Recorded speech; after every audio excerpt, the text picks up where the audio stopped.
Yesterday's show highlights got motivational, unhinged, and medically suspicious. Welcome in. Hey, maybe the most important thing for a strong relationship is looking in your own mirror. Great, we're starting with self-awareness. Half the internet just left. Oh, by the way, I got to get my agent to set up my Amazon account. So if you guys buy something today, I'm not going to get any rewards for it. So don't buy anything today. Wait till tomorrow. Imagine telling your friend, wait a day so I get paid properly. So kids, there's your tip today. Don't snooze. So maybe we can encourage the kids to get up, get after it, go get some big goals.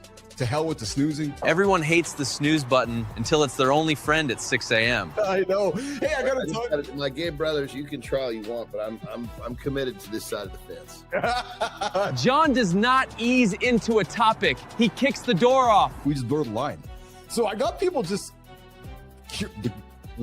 what's going on? This is that group chat where nobody knows the topic, but nobody leaves. Look at this. It's kind of a mix, just a slightly different mixture of my favorite flavors. That sounded less like attraction and more like a chef describing soup. When you kind of like, I mean, I'm always on the lookout for who, I hear coaches often. It's just a big network. So you can reach out and, hey, what do you know about this person? Every industry is just gossip with invoices. It's almost like the wrestling or the strength world. If you don't know somebody directly, you know someone who does know them directly. That makes sense? And his name is Maurice. He's my rock. Every high output man needs one calm friend who stops him buying a flamethrower. He's like the person I go to, once a week, once every couple weeks to kind of, keep me grounded, keep me centered. See, a coach is going to make you do shit you don't want to do. A coach is the guy who calls you out when you start negotiating with yourself. So it's not like when I say a coach will ask you to do shit you don't want to do. I didn't want to do the sales letter, but I don't care. That's every adult task. Don't want to do it, still got to do it. How I operate. What I mean by that is that, if you're going to put 10 customers in the room, I'm going to be the 11th. That's trying your own product before blaming everyone else when it sucks. That's not going to be like the 10th. You're asking if you have to tell that to your coach, fucking fire him. If you can't be honest there, you're basically paying for fake progress. Like somebody might not, somebody's not going to come to you and say, typically somebody's not coming to you saying, John, I want to be even better than you. Oh, okay. So then over to, you're going to doubt that, but then over time, they're going to show you perhaps enough that this person is serious about that, which is going to make you better, going to make them better. You're both leveling up. It's almost like reverse coaching. That's when both people level up instead of one pretending to be the expert. All I could see was a resource. My job is he's basically holding information. My job is to squeeze that motherfucker as tight as I can to get every drop out. John treats knowledge like a ketchup bottle that owes him money. I don't want us collectively to settle with what you think is great. Because maybe you haven't asked yourself how you can be greater. That question hits right when you thought you were doing enough. I've found some people going, after our relationship, you made me a better customer, Keith. That's when someone pushes you just enough that you actually improve. Because you always push me to ask more questions, to do more things that I never did in the past. I'll often have them in a fucking corner. We all know that one guy who doesn't let conversations end cleanly. Yes. You think this is over? No, dude. That's the sentence that turns a quick chat into a 40-minute talk. And what I find in the world of AI agents, John, there's no ambiguity. It's done. And you're like, oh. And there's no back and forth bullshit. People hate clarity until it removes their favorite excuse. And I'm like, look, dude, I don't need this. This is something, if I do, you just have to make me a proposal that I can't walk away from. That's when someone finally stops talking and actually makes it make sense. Keep in mind, his initial price was like fucking 15 grand. So he chopped a lot of money off there, right? Good for you, dude. I saw an interview with Dwayne Johnson yesterday, The Rock, at a conference, and he was talking about when he was negotiating with McMahon in his early days and what his guarantee was going to be. And I guess the conversation was something like this. Dwayne said to Vince, like, so who's your highest paid guy on the roster right now? He's like, Stone Cold. He's like, what's his guarantee? He's like, his guarantee's $1 million. And Dwayne says to him, he's like, well, I want 2. Vince says to Dwayne, here's what I want you to do. I want you to take the next few months, go hang out with this executive, the CFO within our company. I want you to look inside the entire business, look at our costs, look at our cost structures, all of that. And then I want you to come back down and sit with me and then tell me what that number is going to be, what you think that number is. He says, no. is you're going to make $15 million. That's when reality walks in and rewrites your expectations. Sometimes people forget that people need to make profit in business. Everyone loves deals until they realize someone has to stay in business. And they said, because this is what people are not realizing. There's all sorts of, there's a whole slew of reasons Ron can talk about, but this is one. Yeah. Nobody's thinking about.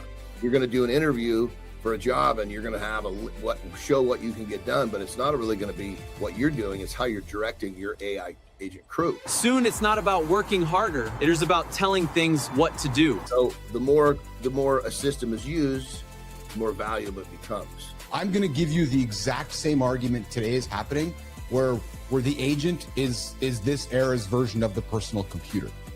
Agents, so back to your Ethereum thing and crypto thing, there's going to be more transactions happening in a year from now by agents than they are by human beings. So the bots are getting busier while humans are still forgetting one email. No question. So it's amplified my speed of getting things done.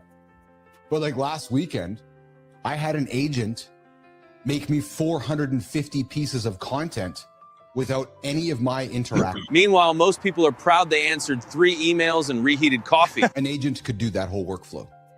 And they probably could knock them out as fucking fast as you could give them. I think once you start seeing the value and you know, it's no different than me being curious and wanting to learn about your world of peptides and stuff. Look at all your teammates, and not that you're looking to unemploy them. That's not what I'm suggesting. It's maybe looking. Unfortunately, it's going to happen. Every big change sounds far away until it shows up at your job. That's why I'm so bullish on you building your team of agents, because you are a fucking systems freak. An agent is a system. Once you get systems right, everything else feels slower and harder. I got messages from you. Hey, Joe, looking to up this and do that. I got a few from you, and I made fun of you because they were automated. Here's what I would say about AI, though, not to cut you off. But here's what I say about AI. It works when the human behind it knows the analog skill that it's asking it to complete. If you don't understand it yourself, you won't know when it's wrong. I looked at it as the blessing it was. Oh, this thing's going to make my job easier. Not this is going to do my job for me. The point I'm trying to make, Keith, is today's seller will look at that list and not know if it's wrong. John will look at that list and be like, there's 82 fitness coaches on here. Not knowing the target's wrong, the message is garbage, and it's just going to hit deaf ears. Now you've made things worse for yourself, because if you ever do learn from your mistake, or somebody says, hey, call this hot lead, or this person's super interested, you're going to remember you being a douche canoe. People don't forget bad energy, especially when you automate it. We'll just take our focus and move it around. You know, whatever's given the most fruit, that's where we're gonna give the most fertilizer and water. Here is an easy fix. No more than 60 words. If you can't say it clearly, you probably don't understand it. You cannot use any pronoun that relates to the word I. So no I, no me. Yeah. You can't talk feature, can't talk benefit. Don't talk pain. That's sales. Nobody buys the vitamin, they buy relief from the panic. What makes you shit the bed at 4 a.m.? Yeah. Let's talk about the kind of Kleenex I have available to solve that. And then you're sitting on 200 of your friends that are like, what the fuck?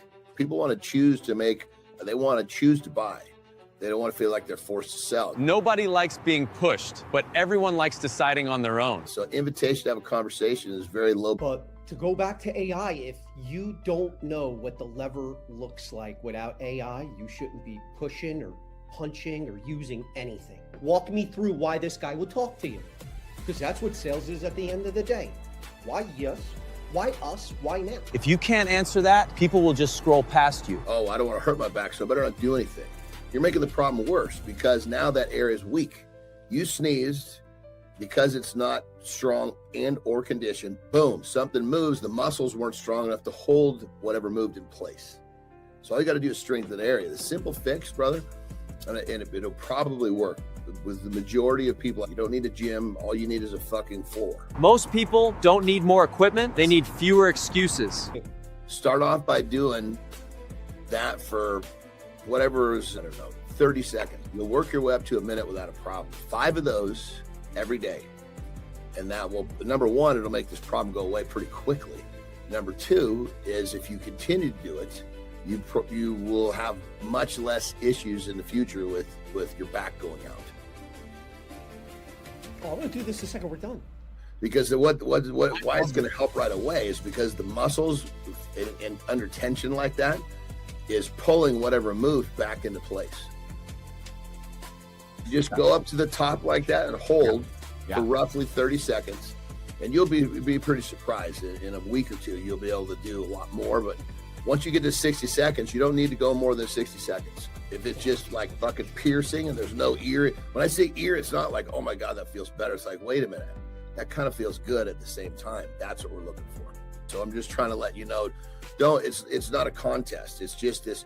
It's like brushing your teeth. You're going to maintain your back like you maintain your teeth. People will fix pain fast, but avoid the small habits that prevent it. Hey, so here's something. The U.S. government, Joe, the U.S. government just put testosterone on the menu. Everything becomes normal once enough people start selling it. You can be more dangerous to your health to be low than high. Well, I think at some point, the guy who was going to give you those AI agents was a fucking weirdo too.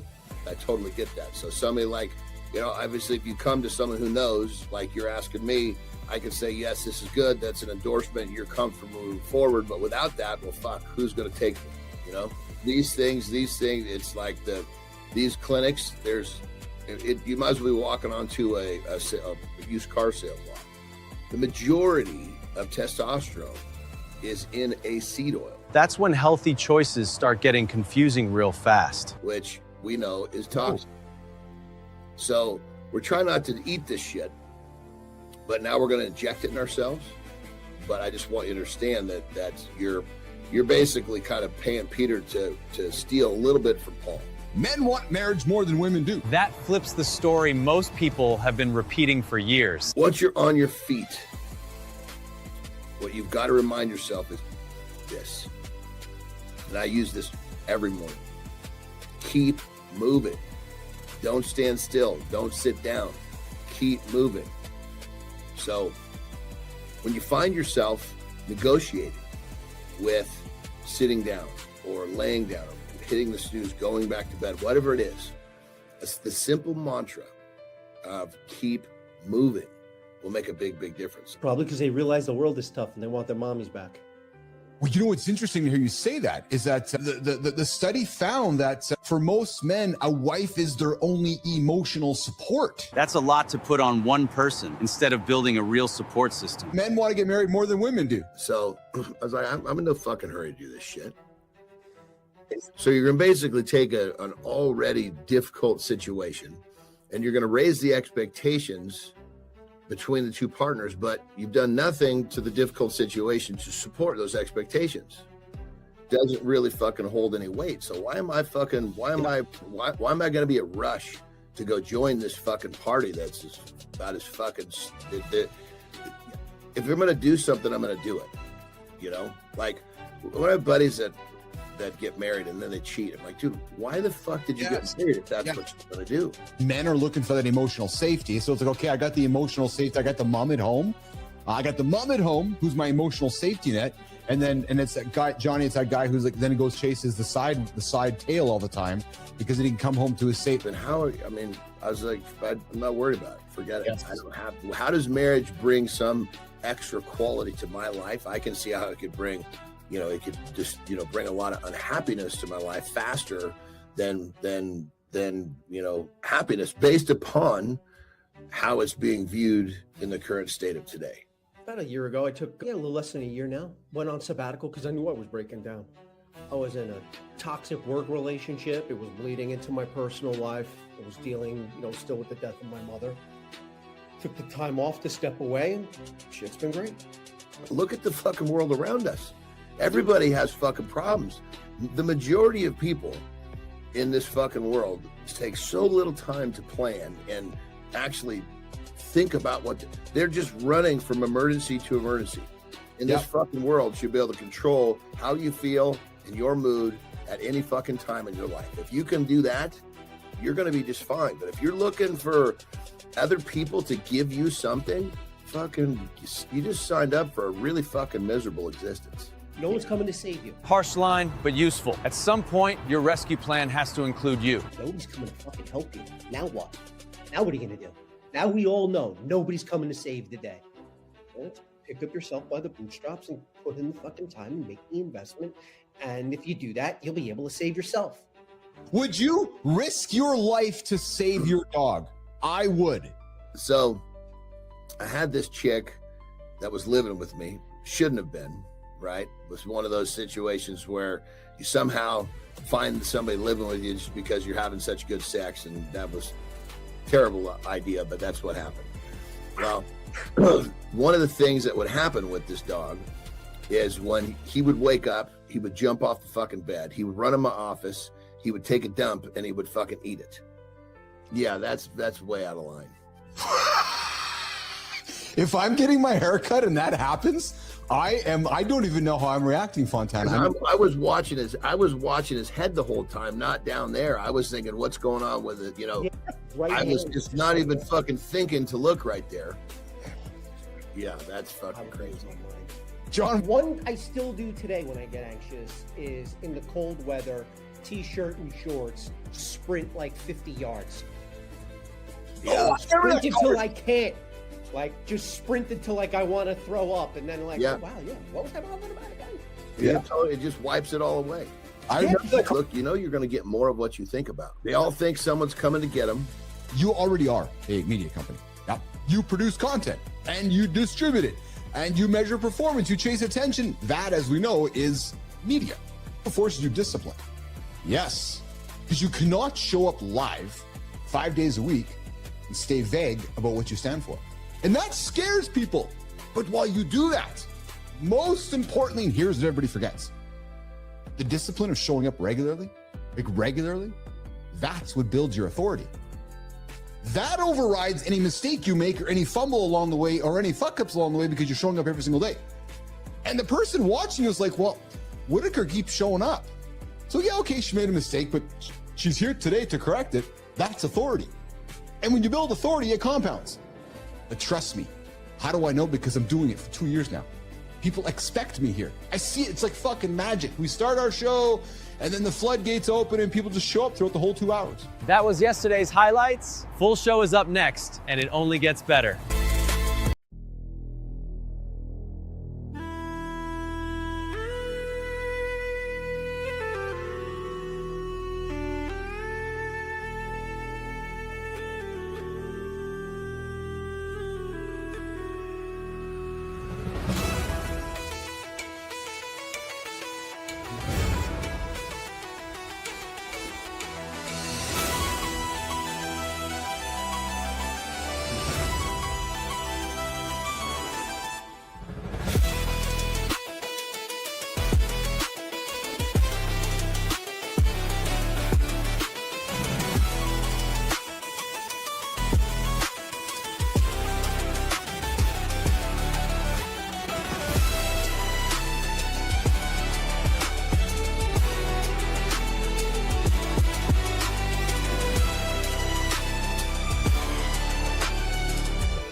If you've been feeling tired, slower, less driven, less sharp, it's probably not burnout. And it's definitely not just getting older. Today, we're breaking down what's actually going on. And how to fix it before it becomes your new normal. Only on Mornings in the Lab with Keith, John, and friends.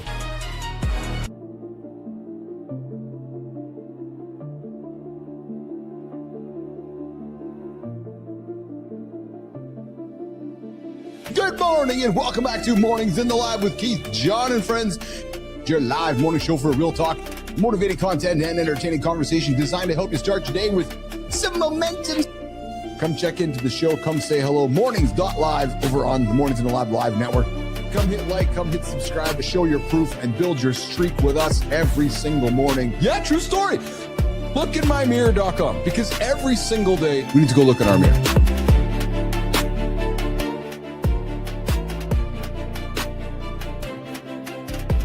Maybe that's why live is the new status. Live is about to become the premium layer of trust.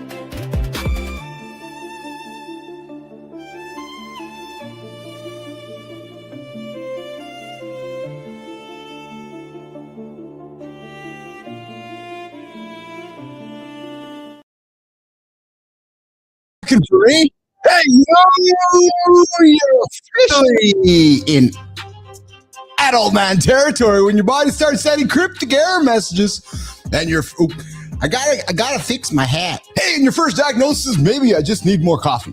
Speaking of, what's shaking, nation? Hey, you got your coffee this morning? It's funny, I talk to people that open the shows like, hey, K Bills, you got to get right into it. I'm like, no, it's the morning. I'm having a cup of coffee. You see, to all you guys doing the podcast and doing the stuff later on in the day, I get it. You got to just jump right into it. You got to go. You just got to jump right into it. But listen, we're getting up. We're starting the morning. We're having a good old sip of coffee. And then we're just going to pause. We're going to look to the center. Then we're going to go, good morning and welcome back to Mornings in the Lab with Keith, John, and friends, your live morning show for real talk, entertaining conversation and motivating content to help you start your day right with energy. Yes, information, entertainment, and offensive content for the parents. Yeah, so just a reminder, kids, ask the parents to leave the room because this is an R-rated, X-rated experience, some kind of experience might offend you along the way. Yes. So escort the kids out of the room, put them hand in hand and walk them over there and say goodbye. And if you're just lurking like I know the old Mike Sullivan is not, come say hello in the comments. Come say hi.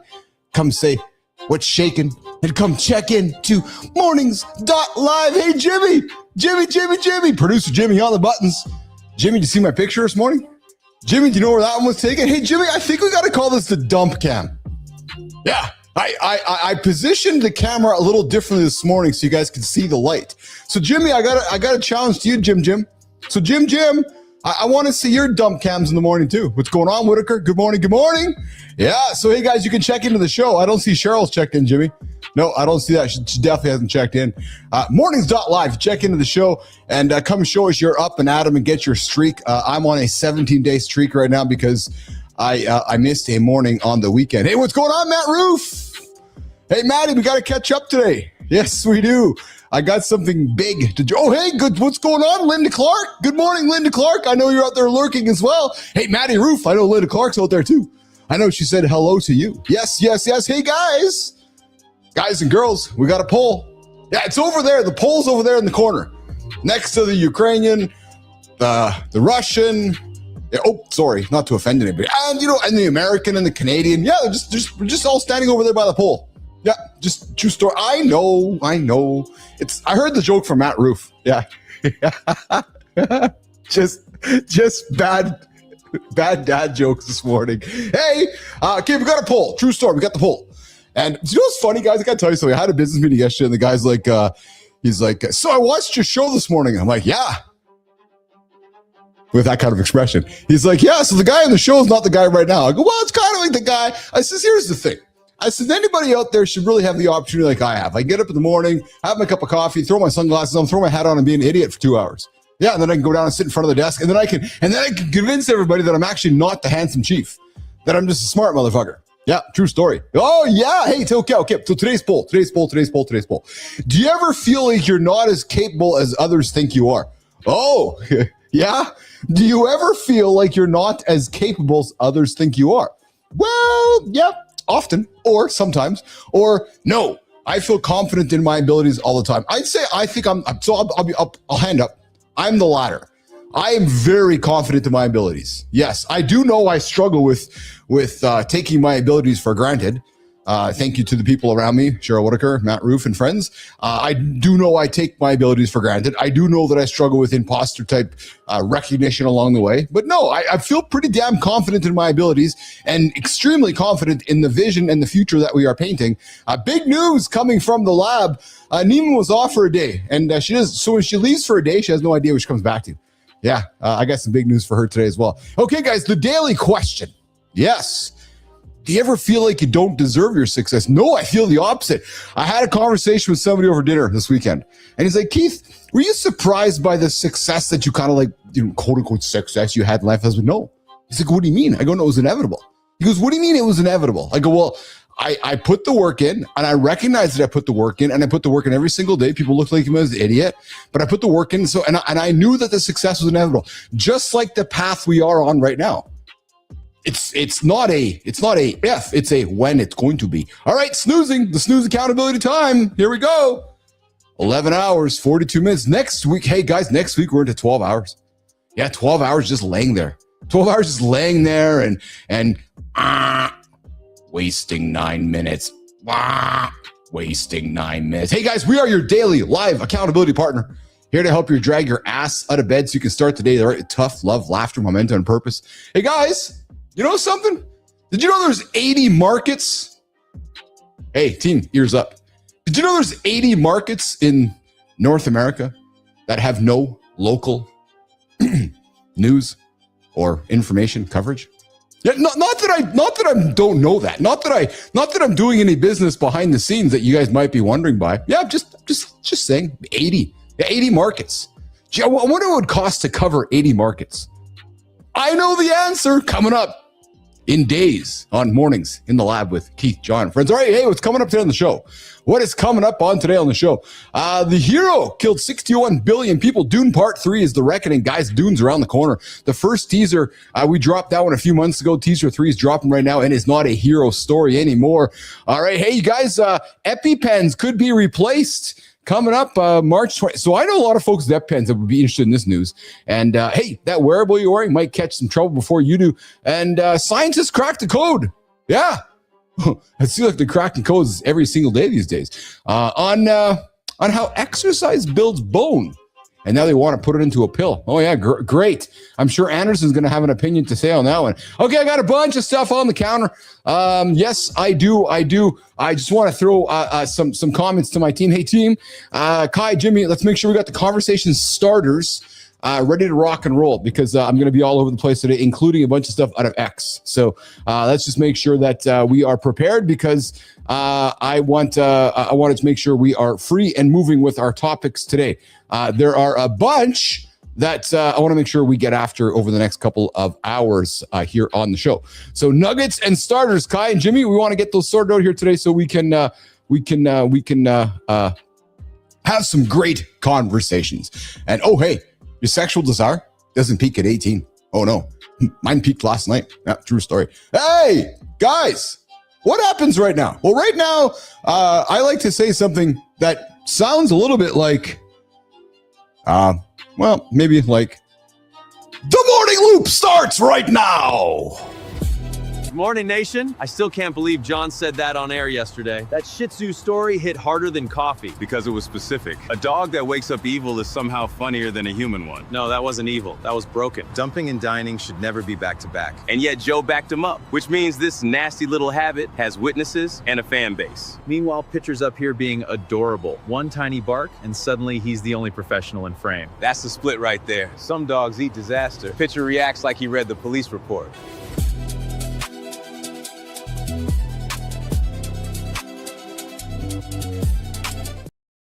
Oh, yes, Sterling and Press. That was a good Shih Tzu story yesterday, boys. Yes. I never had a chance to tell, but I grew up with a Shih Tzu too. But I don't remember eating its shit. No, I'm gonna have to call my mom and dad on that one because, or my mom. I'm gonna have to talk to them. But yeah, it's crazy, man. Shih Tzu's eating shit. Yeah, I don't know much about that one. Hey, you guys looked in your mirror lately? Have you? Because if you haven't, I got an invitation for you. You know how the old Hunkle likes to put the old invitations on the table. Go look in your own mirror. Lookinmymirror.com, a place where you can go and start your day with kindness. Oh, there you go. Looking with some kindness by looking in your own mirror. Make sure you got your shit sorted out and looking in the right direction. Yeah. Oh, so Neiman, I did not know that, actually. I truthfully did not know that. So apparently there are a few dogs that eat their own shit. Dude, why? Neiman, can you give me some names of dogs that do? I'm puzzled by this whole idea of eating our own defecated material. Oh, the whole team's just typing to right now. The schnauzers, the hot dog ones? Jesus, Murphy. Yeah, I don't know about that one. Yeah, geez. All right, we got John Anderson coming up in a couple minutes here. He's joining the show. I don't know how he's arriving today. It's funny. I was, again, at that same meeting yesterday. The guy's watching the intro, and he's like, so is that guy real? I go, well, yeah, he's real. Speaking of that guy real. Oh, Jimmy, look at him over there. Oh.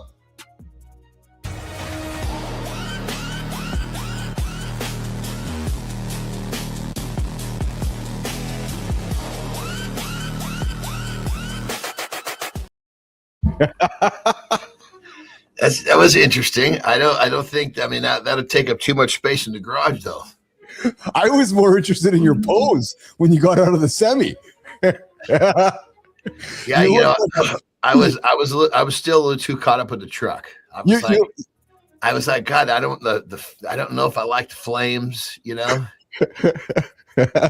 Dude, I grew up and look at that smile. You don't strike me as a denim guy, actually. Like, I'm serious. Been a while since I've worn denim. Yeah, me too. Actually, trying to think of the last fucking time. So, dude, growing up, man, my dad. So mom and dad did not have a lot of money, right? So it was just trying to find the money to pay the bills. So I remember, like, I always wanted like the designer jeans, but my big ass and big thighs couldn't fit into them. So I ended up with the sweat. Yeah, you got to pull a picture up because it's rare that you see someone that has, because I'm imagining, I don't know, but the way you describe it, you don't find males that have the displacement of the ass and the legs, like no fucking knee or ankle. Dude, I had the thickest, so my cousins would call me Billy Butt. I had thick thighs, big butts, short, because I'm short. Like, like I was like so short, like, so Johnny, husky or compact, all the words you want to be called, not that you don't want to be called, right? So I always wanted like the Jordache or the Levi's, and my dad was always, would always, you should go buy the Wranglers or like the ones that that our dads would wear back in the day. Roofy knows what I'm talking about. So, dude, I just could not get into the jeans business because it never fit me very well, and I hated wearing jeans. True story, man. It just didn't fit my body. You got to pull up a picture of. I'm dying to see. Find some. Yeah, because I mean, we see this, but that's not very often that we find displacement. When I say displacement, you know what I mean? Yes. We're used to seeing guys normally carry their fat right on their bellies. Yes. You know what I mean? Yes. Ladies will sometimes get it in their bellies and their upper legs. I know what you mean. Yes. But rarely do you see it go down to the knees and the ankles. I was all thighs, dude. I was all thighs, buttocks, and no knees. Like I said, I was teased because I literally had just this. I think when you say that and I picture that, you're giving yourself way too much credit when you say thighs. You are all fucking something. Thighs is a compliment. I was just a big, thick structure coming out of my hips. How does that sound? That works for me. Yeah, when you find a picture sometime. I will, yeah. Although I remember when you showed me a picture of you squatting. Yes. Yeah, you didn't recognize me. Yes. You were heavy. Yeah. I definitely could see it there. Yes. Yeah. So let's go here then. So because you worked with guys, like your guys, girls, but you worked them your entire life. You talk about displacement. You've worked with enough men where there's a lot of commonalities, isn't there, Johnny? Right? Whether it sits in their ass, their hip, their belly, like there's just, and I'm sure you can see somebody early enough to know where that fat's going to sit. Am I wrong? What do you mean see someone early enough? Well, you're going to see somebody, you're going to look at them, and I'm making some assumptions here. You see enough men that it's like, oh yeah, you wear your fat that way, or yeah, they wear it that way, like you said. So some guys wear it all in their bellies, some guys wear it all in their ass, some guys, right? And I'm thinking, we're all the same at the end of the day. I guess I can look at them and see where they're holding. Is that what you're saying? Yeah. But I mean, it's pretty shit. Most people can look at someone and register where they're fat also. It's where's the shit that's not supposed to be there showing up. Right. Well, yeah. You know what I mean?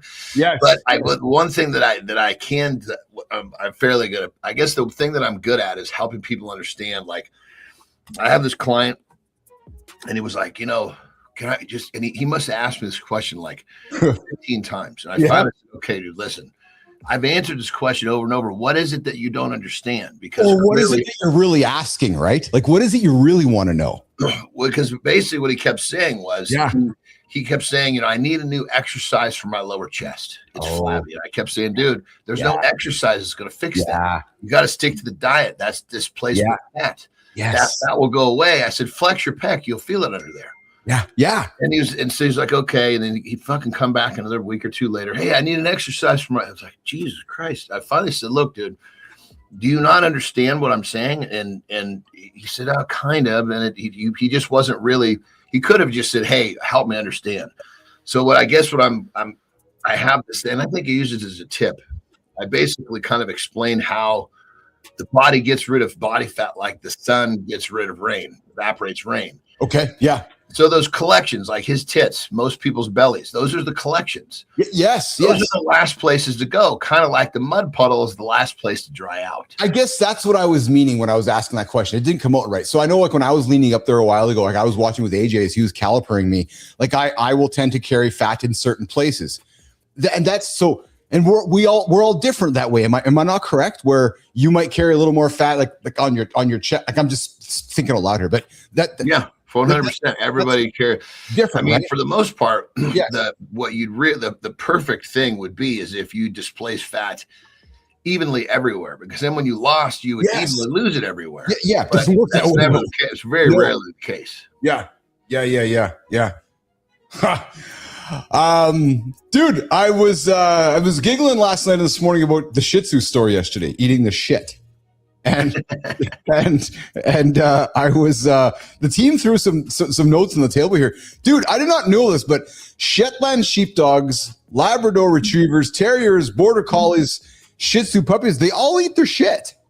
Dude, I did not know that. And I pride myself as a dog. I love my animals. I love my dogs. I did not know there were so many dogs that eat their own shit. Dude, when I lived most of my life, actually I shouldn't say, fuck. Yes. From like 7 until I went to college, I was in the country. Yeah. So it wasn't uncommon if we were out, playing, God knows what in the fucking woods a mile away from home. We weren't running home to take a dump. You just shit in the woods. Well, that's just you didn't eat it. Well, let me finish the story, you fucking weirdo. Jesus Christ.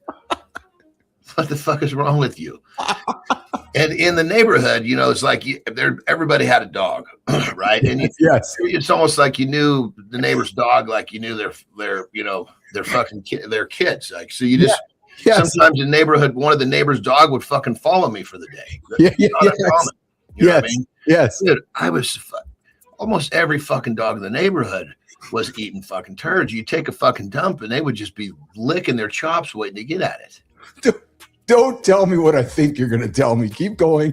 Oh, no, I'm just saying, you'd be surprised how many. I had a Springer Spaniel. Okay. And I was so proud that he wasn't eating turds. I'll tell you that. I thought you were going to say that the neighborhood dog was following you around everywhere. And whenever you go into the forest and take a dump, that the dog would go and clean it up. And I was hoping that's not where you were going to go with that story. So thank you for not taking it wasn't that deliberate, but I mean, it was kind of what happened. I mean, I don't think he followed me fucking a mile away to go wait for me to take a dump, because it wasn't like a repetitive thing. I mean, I tell you, if I took a dump out there every day at noon, fucking dogs would have followed me out there. Jesus Christ. But what I'm getting at is that I don't remember what kind of dogs these were, but fuck, almost every dog in the neighborhood would eat fucking shit. It needed to be a hot turd. They weren't fucking grabbing a turd that was a day old. I was at a business meeting yesterday with the guy who's watched our show, and he's like, "You and Johnny get along quite well, don't you?" I go, "Yeah." "Yes, we do," I said. Dude, there was a time, I can remember this buddy of mine. Yeah. He took the fucking, I swear to God, I was the biggest fucking turd I'd ever seen in my life. I was like, Jesus Christ, Ted, where the fuck did that thing come from? And he was a couple years older than I was, a big fucking kid. But I was like, God damn it. And I swear to God, it was one of the neighbors. They were on the street, but, a few houses away. Yeah. This little fucking dog, his name was, I remember clear, his name was Pepper. Yeah. And he was a little fucking black dog about that big. Yeah. Right? Yes. I have no idea what kind of dog he was. Yeah. But that fucking turd was as big as one of his legs. And this fucking, I swear to God, dude, this fucking dog just ate that thing down like a fucking Snickers bar. It was made me kind of queasy. The way that he was devouring that turd made me kind of queasy. It was like a fat kid eating cake. Oh my God. It was like, oh, I mean, I'd watch so many fucking dogs eat turds, but this time it was like, what the fuck is it? It was the greediness that he was eating that turd. We got Whitaker coming in saying Bella doesn't eat her own poop, but she loves deer poop. Yes, like Eminem. So I'm the same way, Johnny. My dogs go in the front yard. So there's deer in our neighborhood. Like I've told you before, they're like rodents. They're just actually everywhere. They're just, oh, there's a deer, and they shit everywhere. Well, then I got my animals constantly running out to eat the deer pellets, and I'm like, come on, you guys. Well, there's those fuckers are always eating like berries and shit like that. I know. There's probably some carryover in those turds. Well, I'm sure there is. Yeah, they're like little droppings, so like little fucking pebbles. It's not like fucking taking a, you know what I mean? Believe me, I've seen enough of them. Yes, I know exactly what you mean. Yeah. Hey, Johnny, I know you know this, and I know this too, but your sexual desire doesn't peak at 18. No, it peaks at 54 and 54. A 67,000-person study just proved men's sexual desire doesn't peak at 18. It peaks in your late 30s and early 40s. Everything you were told about declining desire after your 20s, the Estonian Biobank data says that narrative is dead wrong. So the real question isn't age, Bori. It's stress, sleep, and connection. Keith, John, Ben, what's been riding your brakes and you didn't even know it? So I know you and I are proponents of this. So this is a pretty massive study, man. Almost 70,000 adults ages 18 to 89, making this one of the largest studies of its kind. Nearly 1/3 variation in desire, about 30% could be predicted by demographics. The comment was that sexual desire peaks in the late 30s and early 40s. Yes. Not as early as so we live in a society where it's like, oh yeah, you're gonna be 18 and you're gonna be in your 20s, you're peaking. No, actually you're peaking later in life, brother. Was this a European study or American study? You're actually European, Estonian. Why do you ask? Fucking difference, because do that fucking study in America, see what happens.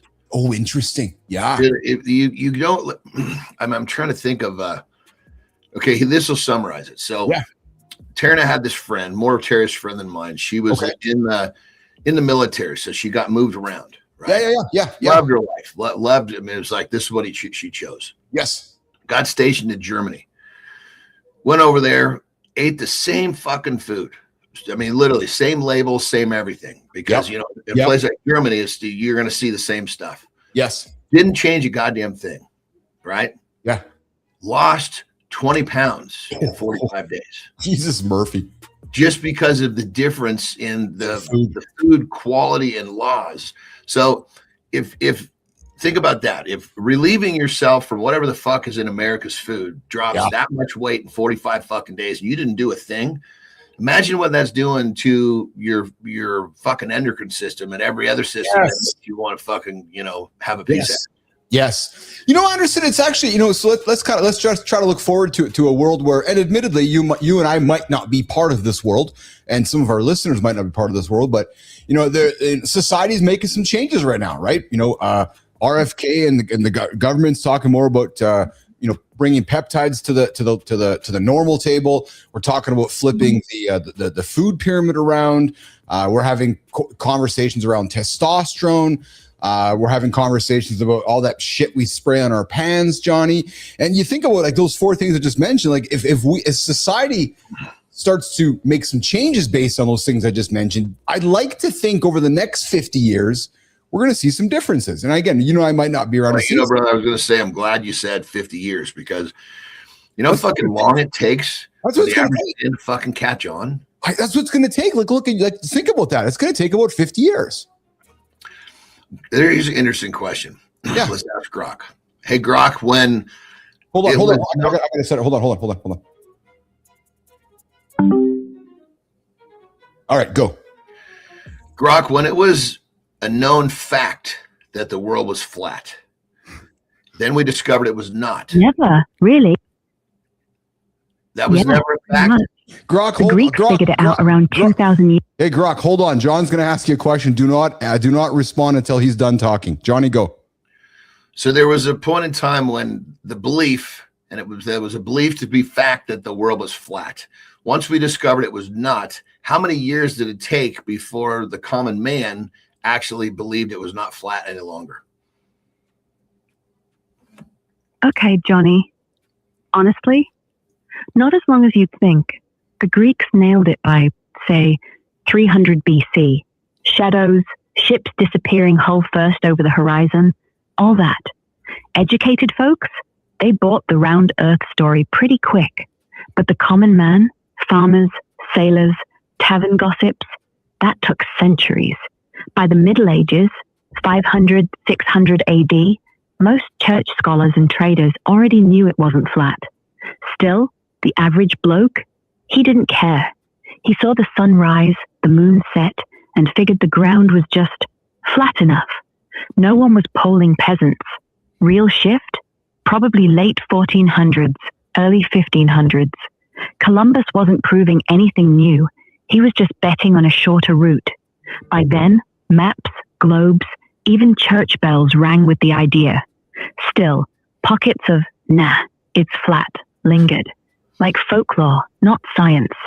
So, maybe 500 years, give or take?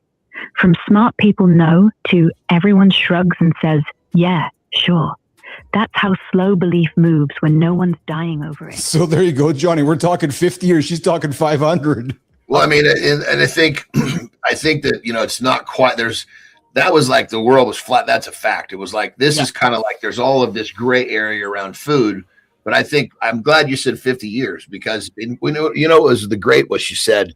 The smart people fucking grabbed it right away. See, the smart people have already fucking grabbed the concept of this food thing that's going on. Yes, absolutely. It's the fucking idiots that just, like she said, just all they care about is the sun coming up and the moon going down. And they're the ones that keep, polluting themselves. 100%. Ultimately are going to be victim of not getting a boner. That's exactly it. Speaking of boners, the real love of his life. I got a woman who's quite committed. Check this clip out that we found this morning. Watch this woman with her husband. Watch.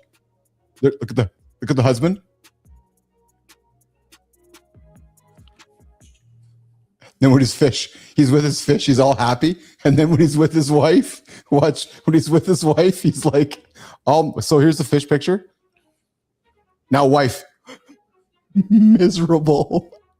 Jimmy, run it again. Well, she doesn't look extraordinarily happy either. Fuck. Oh, I know. Jimmy, run the whole thing. So look,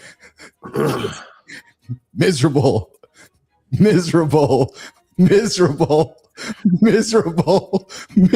one thought that came into my mind about this is that, so, like, I went through a phase with God, I'm not going to get too descriptive, but the bottom line is I went through a phase where to deal with the relationship that I was in, and I needed to stay in as long as I could, right? Okay. You probably fucking, read between the lines. Yes.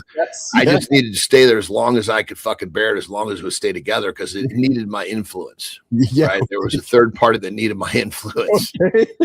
And dude, it was fucking miserable. And I literally one day said, you know what? I am literally never going to be happy because then it can't be taken away. And so I went into this like just stalemate mode. Never happy, never upset, just fucking turned it off.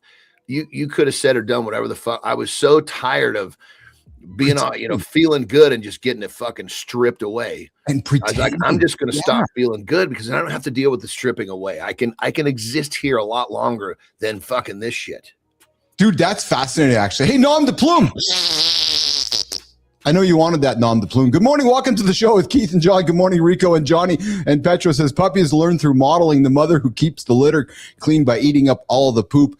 I can only imagine, to your point, there's a lot of women and men that just go through what you just talked about, right? But what I find fascinating is what you said, though, you intentionally. Yeah, I was going to say people end up there and they don't know it. Yes, but you intentionally switched. There was a reason. So what was the moment where the switch went on for you to say, fuck it, I'm not going to pretend being happy anymore? Like something there was, without names or like there was something that clicked. That I'm not going to pretend to be happy? Well, yeah, because you said that I didn't want to have that taken away from me anymore. So you put yourself in a state. Did you not say that? Yeah. So yeah. I was a happy person and I was an optimistic person, but it kept getting fucking knocked down with the tumultuous relationship. So I said, I'm just not going to allow myself to feel that emotion. Oh, I see. So it can't be taken away. Yes. So and then as the whole thing separated, and obviously it was like a fucking, it was crazy. When that whole thing came in, it was like a fucking monkey jumped off my back. Unbelievable. Took me a little while though to reestablish, dude. It's time. It's okay to be happy again. Yeah, I know you mentor guys. But, I listen to you talk, and there's some things that you say from time to time that I think to myself, like, fuck, you could be doing a job like Zeglin. Like your self-awareness, you know this. Maybe you don't know this. Sometimes we got to be reminded of it. Your self-awareness is extraordinary. Like seriously. Like so I'm listening to you talk, like back in that, because you choose words where you're like, I was not going to. Essentially, I'm paraphrasing, let somebody take that away from me. I'm not going to allow that to happen anymore. Yeah, like to have that awareness. The crazy part about this. So I did that. Yeah. I went through that, but it was about probably close to a year I did that. And I remember even my business partner's like, dude, are you okay? And I said, look, dude, I'm fine. Yes. But I'm struggling, but here's what I'm doing to deal with the struggle. And he was like, okay, you got it. Yeah. But he didn't know it was wrong. He's like, dude, I've never seen you like this for so long. You see someone that's having the blues for a day or a week, but not fucking months. And he was really starting to worry. I was like, look, dude, I'm okay, but this is what I'm doing. But here's the crazy part about this. So I went through that, right? Then this relationship had to continue. Okay. Right. Okay. So then I had to play the flip side. Then I had to basically learn, because now keeping the peace. Yes. I had a totally different methodology to keep the peace. So then I had to learn to be a good actor. Yeah. So in your journey, you've been in that one before. I remember you go back to a story that your lawyer basically said to you one day, hey, why say this when all it's doing is fucking complicating shit? It's not going to move the conversation. He's like, Keith, is that going to move the conversation forward? No. Then why are you saying? Yep. And that's basically one of those, like, it's not moving anything forward. So there's no point in even you dropping the words. That's the tip of being a good actor. Yeah. Hey, so in your journey in life, did you ever go see a therapist? No, never. Like never. You never have. Fascinating. I don't believe. It goes against what I think. I think. I'm trying to think of a way to. Normally, I'm pretty good with analogies, but I'm not having one come to mind quickly here. Actually, no, I don't agree with you. I think you do believe. I just don't think you found it yet. And let me challenge you here, because I don't think you understand my definition of believe yet. Okay, sure. Okay. So there's because you're talking about going to see a therapist. I'm sitting down, sometimes talking with AJ Zeglin, like a mentor, like or me hiring you, somebody to talk me through my shit. Okay, well, a mentor is different than a therapist. Okay. Big difference. Okay. Would you agree? I don't know if I do fully agree. Well, if somebody comes to me and wants fucking therapy, I'm gonna tell them to go look somewhere else. Someone comes to me with a mentor, I say, I got you. Well, okay, let's go here. Let's play some tennis then. I don't agree with you because I think I think we're playing with semantics of words. Some men are never going to go call a therapist, but many men will go call a coach or a mentor. And if that mentoring or coaching comes from you through the words of mentoring or coaching, but it's actually disguised as therapy. And I hear you, Herbert. I agree with you. Therapy comes in all forms. Like Johnny, take this for what it's worth. You're a fucking great therapist. You listen. But I totally with you. But you asked me if I've done therapy. Yes. And if we were to, we're just having a conversation. Yeah. Have Grok define therapy. And then, Grok, what is therapy? Define therapy for us. Therapy. Okay, straight up. It's just a space where someone helps you unpack your head. Could be a shrink, could be a coach, could be me right now. It's not magic. It's talking shit out until patterns stop owning you. Like, you said you flipped a switch, shut off joy so no one could steal it. That's therapy without the couch. You did it solo. Most people need a mirror. Someone to go, hey, you're doing that thing again. Doesn't matter what you call it. Mentor, coach, friend who doesn't bullshit you. It's all the same job. Helping you see the script you're stuck in. So yeah, you've done it. Just didn't pay for the diploma. Yeah, I agree, Johnny. I do. So going back to the original thing, have I done therapy? Yeah. My answer is no, I don't believe. And the reason I don't believe is because if you look at me and how I operate, you see the authenticity, the uniqueness. Yes. I have made a fucking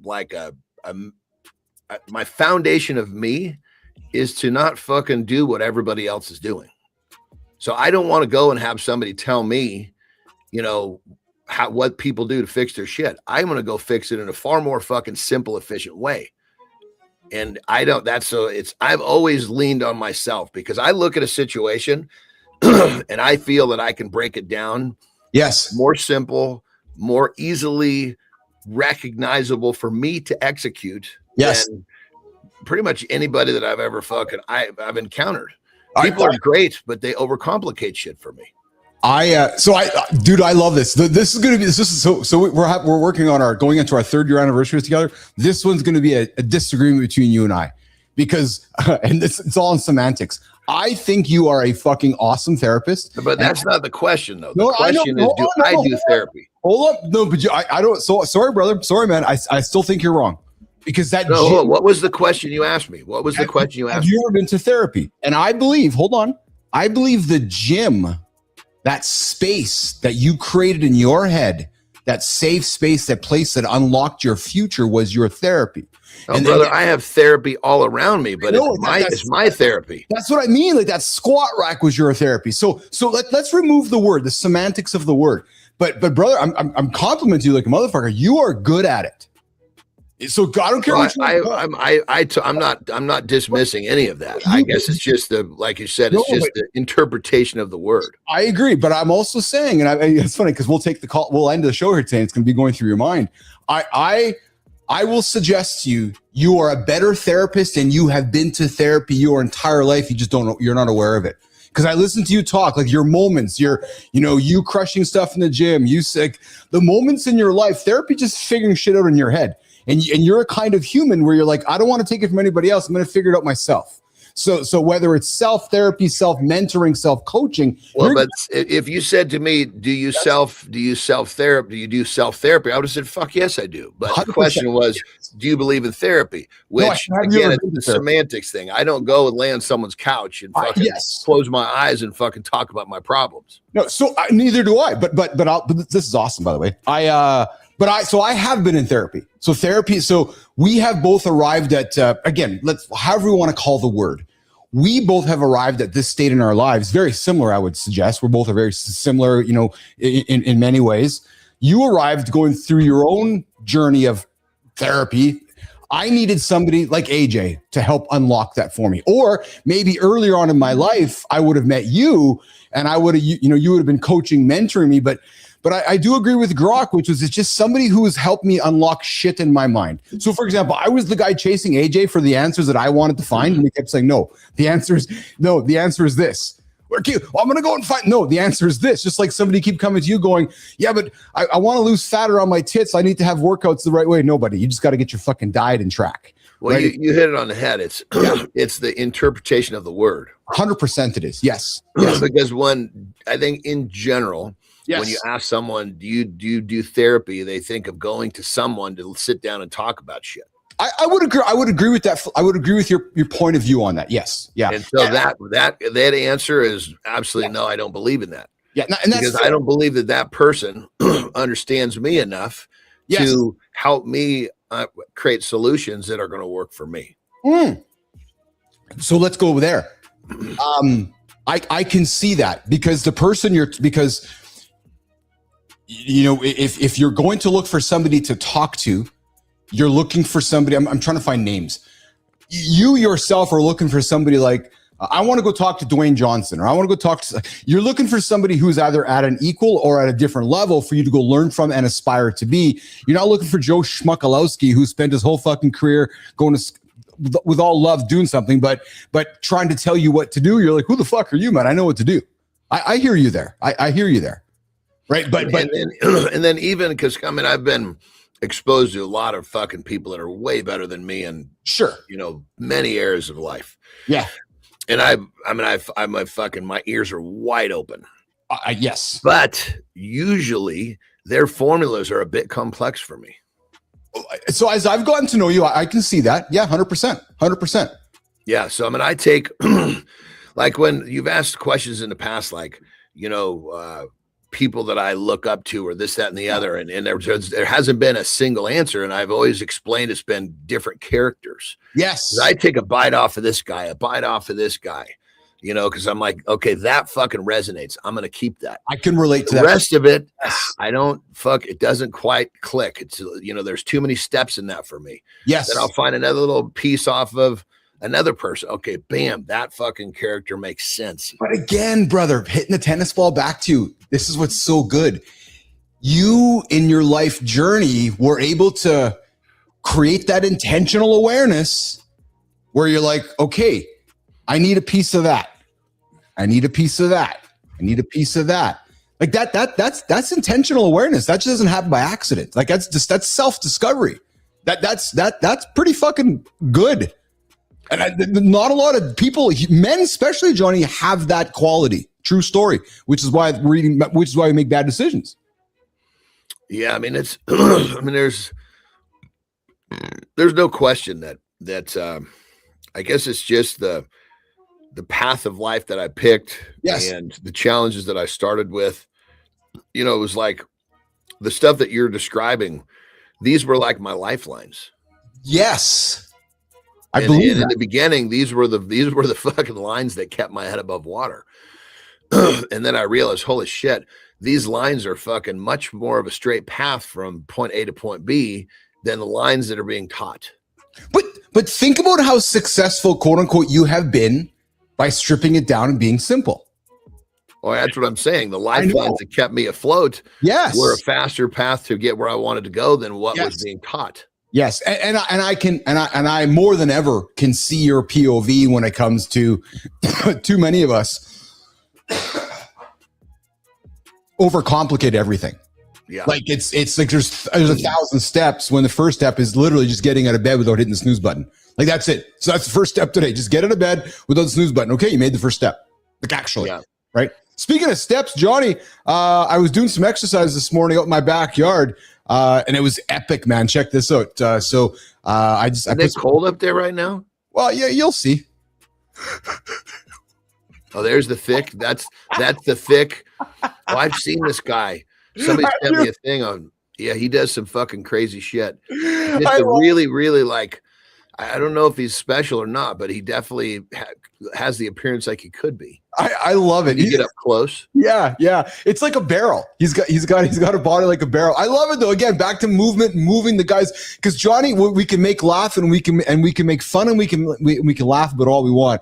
I'm glad to see the young man doing that instead of the young man just laying on the couch. Like, honestly, right? There's another guy kind of in the same vein as this one. Yeah. And it is all this, like, he'll film himself. I mean, no, he's a chunky dude, but he'll film himself for like fucking 90 seconds running and not running, but jumping and doing all this fucking crazy karate kick shit, you know? Yeah, we had the guy. I think we had the guy in the show. Yeah, well, so years ago, he actually did some imitations. Like I would make this like I would make this like part with some old, like if you went like 6-7 years back, you'd see almost all my Instagram was just fucking aggressive in your face. Yes. And I would end up with, you know, what's that? Did he imitate you?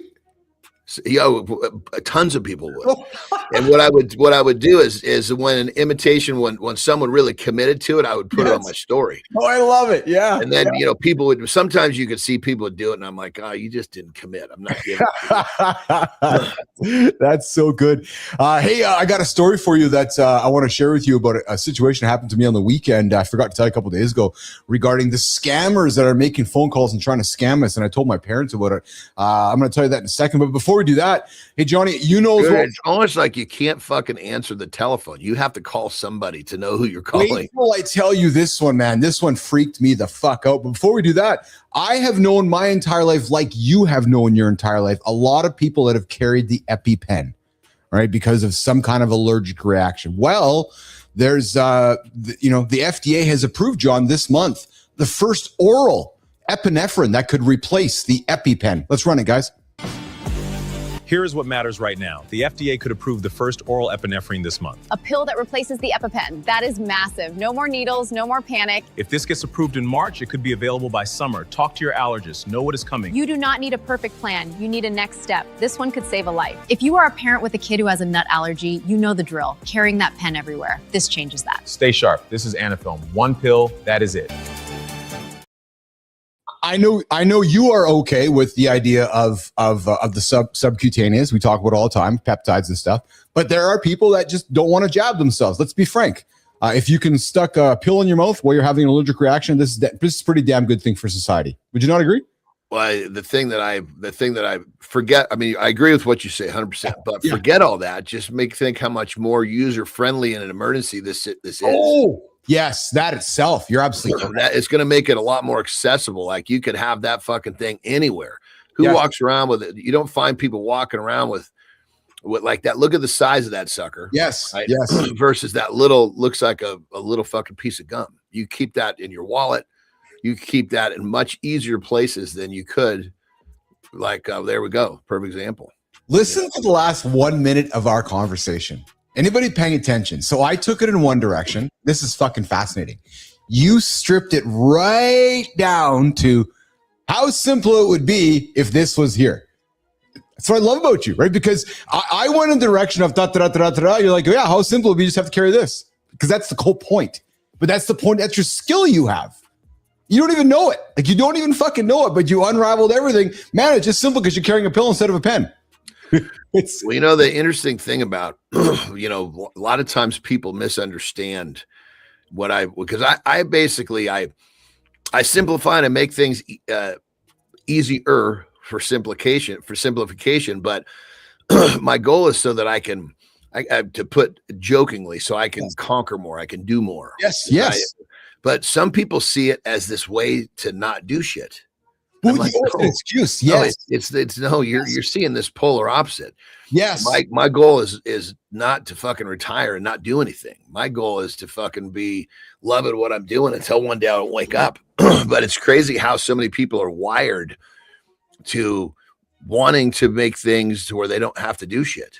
So here's where I lose patience often, Johnny, and I'm suspecting you might as well. I'll get into business conversations and then I speak with some person like, we start talking about, and then I hear the word like partnership or something, or do something. And I'm like, so what does that mean? And then it becomes this big fucking complicated thing. Nothing happens. I'm like, are we doing business together? Yes or no? Yes. Okay, great. Let's do business here. No, then no. Like but this whole dance around all these layers of complication, what I've learned in my lifetime, people complicate things to validate their existence.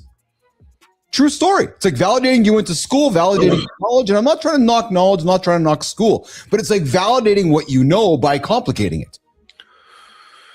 Did you agree with And that? you see that you just fucking nailed something in the fucking fitness industry. Oh, boy, yes. Because most people don't know shit. All they can do is regurgitate what they've been taught. They don't know why. They've been taught to repeat. Yeah. Yes. They haven't been taught to understand. And so when they're teaching someone else, they put their little fucking bells and whistles on it and the bows and the frilly shit so that people think that, oh boy, he really fucking knows. But it's crazy. Like, yes, people misunderstand the carbohydrate. There's a perfect example. Yep. Right? Yep.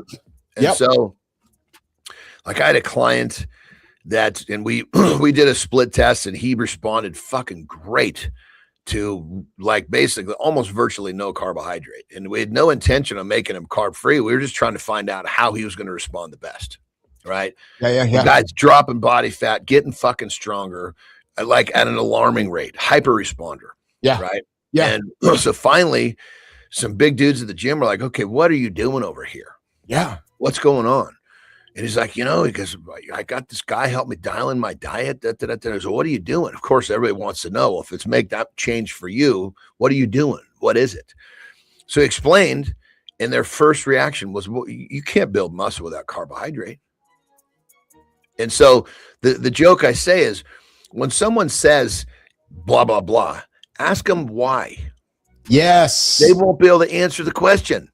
The answer why in the fitness industry will fucking, it literally shakes out the fucking idiots that one fucking word will separate 90% of the people because there's probably 10% that know, 90% that don't. What? The one question, the one word, why, will show you real fucking quick which side of the fence they're on. That's a really good point, eh? Because most people and explain that to everybody. If you're one of these people that thinks that a carbohydrate is a muscle building agent, no, it's basically a muscle filling agent or energy or both. Well, again, everything Nothing essential about a carbohydrate. It's funny because we talk about essential amino acids. There's nothing essential carbohydrates. There's nothing in the book that says essential carbohydrates. And it's interesting, Johnny, because I got a story here. The wellness gold rush that could actually kill you. Peptides are everywhere in wellness right now, but the FDA says most aren't approved, haven't been tested on humans, and one popular one may feed precancerous cells. BPC 157 is the one guys are injecting based on influencer advice. No human trials. Researchers flagged it for potentially promoting precancerous cell growth. Curiosity is great, pal. Blind trust is expensive. Keith, John, are you making health decisions based on evidence or based on what's being promoted? This supports your point because people aren't getting the right information, and that's why they're getting bad shit, Johnny. There is science that actually proves this wrong, but I don't really hold the science as part of. I take simple explanations, but this whole thing can actually be disproven, I should say. I can't remember the mechanisms and blah blah blah. If you don't, it's almost like, think of it like this. Yeah. If you don't follow this path far enough, you would believe what she said. But you get to the end, you're like, oh, fuck, not even possible, is it? Yes. Well, so for me, though, to me, the story is more so about just to your point you said earlier, believing everything that somebody says. Ask why. Ask questions. Go to a reputable. Well, that's it, because the people that say that, they're the ones that read the first 5 pages of the fucking study, not the last fucking 25.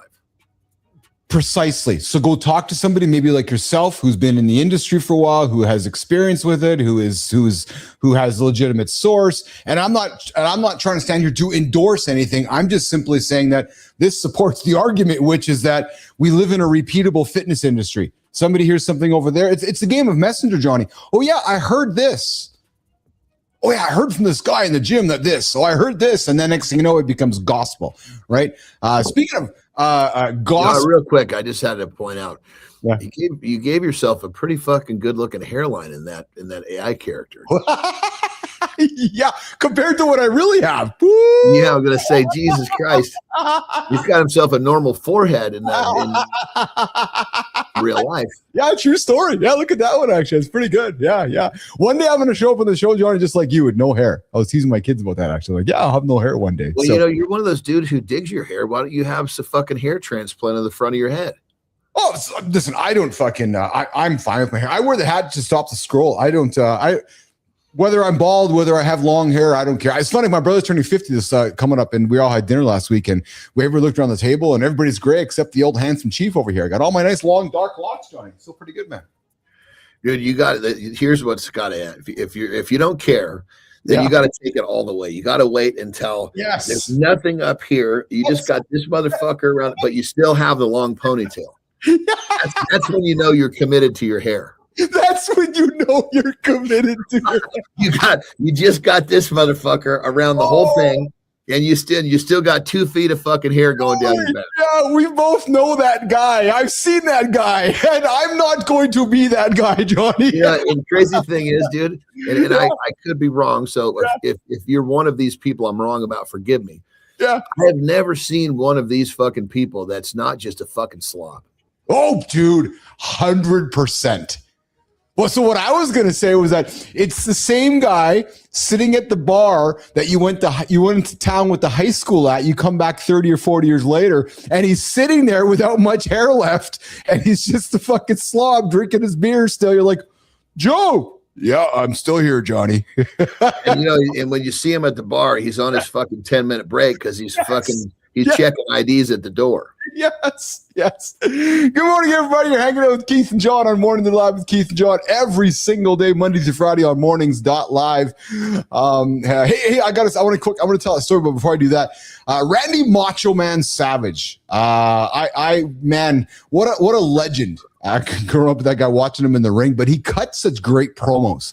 But he had a conversation with Arsenio Hall. Remember Arsenio Hall? And this is a really cool. I got some words of wisdom that I think is we can lean into. This is 1992, man. Jimmy, let's run this clip. Your middle name is Macho, but I'm wondering if you ever cry. Has Macho Man ever cried? Oh yeah. Really? It's okay for macho men to show every emotion available right there, because I've cried 1,000 times, I'm going to cry some more. But I've soared with the eagles and I've slithered with the snakes and I've been everywhere in between. And I'm going to tell you something right now. There's one guarantee in life, and that there are no guarantees, yeah. And I understand this.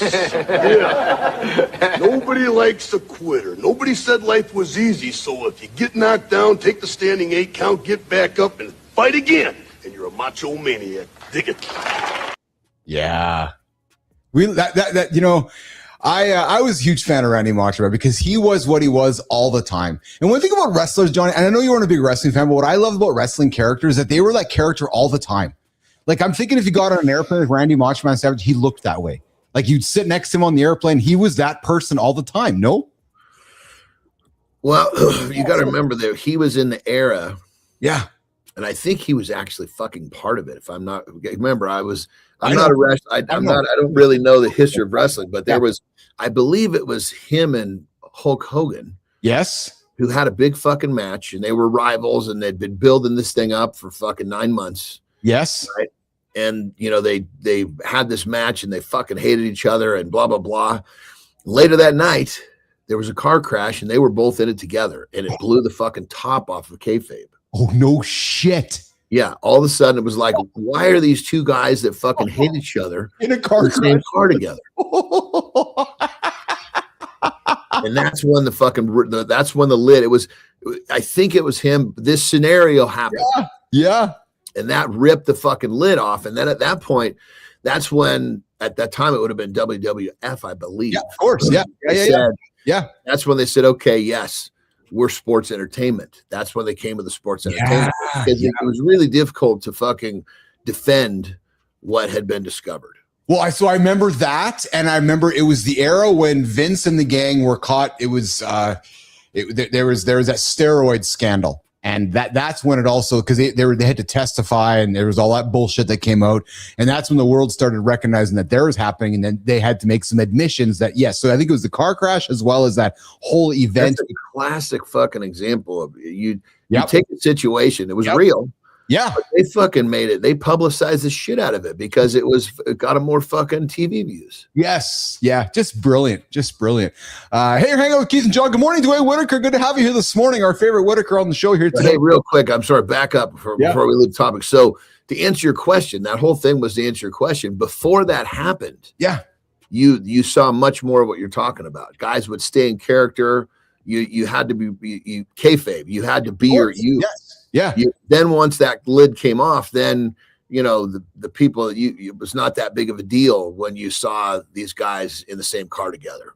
So that's when people started kind of dropping the act when they were out on their own time. Interesting, because it was everything was in the open. Yeah. So I'd like to consider myself a historian of it. I followed it my entire life, and it's funny because I was watching. So Paul Heyman, I was watching an Unreal thing a month ago, and he's been around a long time.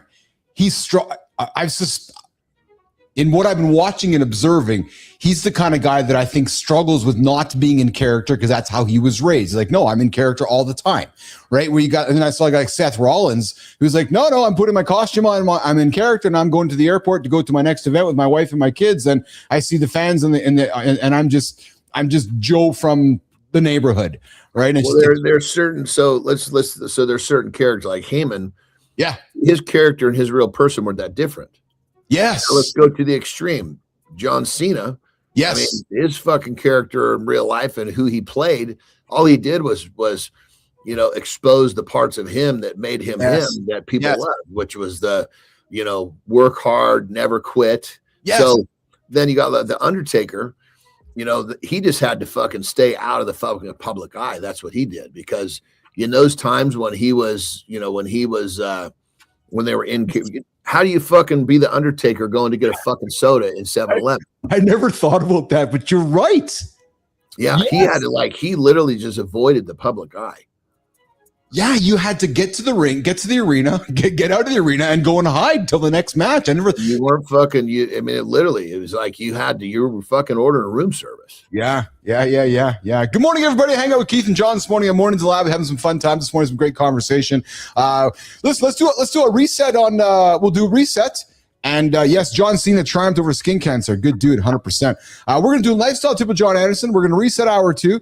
We're going to come back and have a little deep dive conversation. And then I'm going to share a story that happened to me last weekend where I almost got fucking scammed by Apple security. Lifestyle tip with John Anderson. Good morning, everybody. Morning to the Lab with Keith, John, and friends.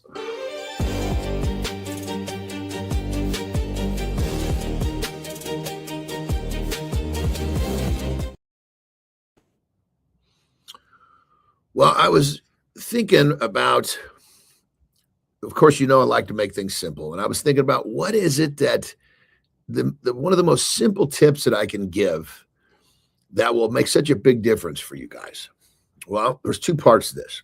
So, and you've heard me say this before, but now I'm going to support it with a second part, which is going to make the first part easier. So you've heard me say, just remove one bad habit from your diet. And just the removal of that one bad habit will make a huge difference. But let's just say that you say, okay, I'm going to stop eating fast food. That would be a massive step forward, but not always such an easy task. Well, and I've talked about this before. We've talked about it before. Now there are peptides that can actually help you with that. Now, the one that I'm going to point out, the one that I would say is going to do this the best, is called retatrutide. Been in, a lot of press on this bad boy lately. But why do I say it? It's in the GLP-1 family. See, the first there was semaglutide, then the tirzepatide, now retatrutide. The difference between retatrutide and the other 2 is they discovered a way. Remember, these are messaging molecules. So they're molecules pre-existing in the body that you're basically just tuning up the message, sending a stronger message. Well, they figured out a way to send a message to the addictive center in your brain, which is ultimately promoting dopamine chasing behavior, such as wanting to eat fast food. Just the idea of eating fast food probably gets you excited if you're a fast fooder. So with the simple concept of removing one bad habit and the support of using retatrutide properly, removing that one bad habit becomes so goddamn easy for the majority of people who try this. Now, what's the hurdle? The hurdle is, A, you've got to find a good quality source for retatrutide, and B, you've got to understand how to make it work for you. Yes, those are challenges, but with a little bit of research and a little bit of guidance, you can find your way. But what I'm getting at is this. If you don't have the nuts or the discipline or whatever you want to call it to remove that one bad habit, and you've tried and you've failed, because I've given this tip before, you may want to back it up or at least do some investigation and some research with retatrutide to back up the removal of one bad habit. Because I personally, through my testing and research, I have not seen one person who's not been able, everybody who has used this has been able to remove one bad habit. And to be totally honest, they removed like 4 or 5. And when it comes right down to it, you don't need to do more. You just need to remove one bad habit, and you'll be blown away with your success. Rock and roll.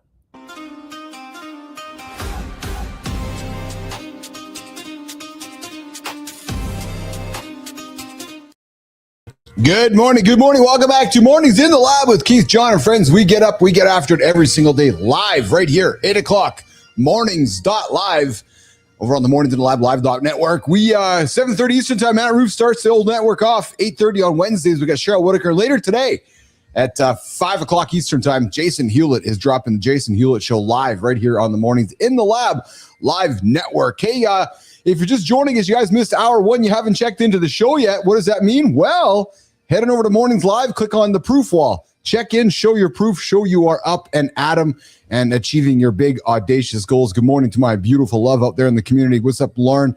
I see you out there, baby. Good morning, Whitaker. Good morning, Sullivan. Good morning, Petro, as well out there. Guys, Keith and John are kicking into hour 2. We're going to lean into a few minutes of a conversation around testosterone. We talked about it yesterday. We're going to have this conversation coming up again. You know why? You know, get this. A 60-year-old man today has measurably lower testosterone than a 60-year-old man had in 1987, I should say. That's a population-wide shift confirmed by the Massachusetts Male Aging Study. And this is happening. The question is why. We know why. We're going to talk about it coming up in a few minutes. And then I got a story to tell you guys about what happened to me over the weekend where I was almost scammed by Apple Security. And I want to share my story coming up in a few minutes. But before we do that, Sterling and Preston are going to set up the deep dive this morning on Mornings in the Lab with Keith, John, and friends.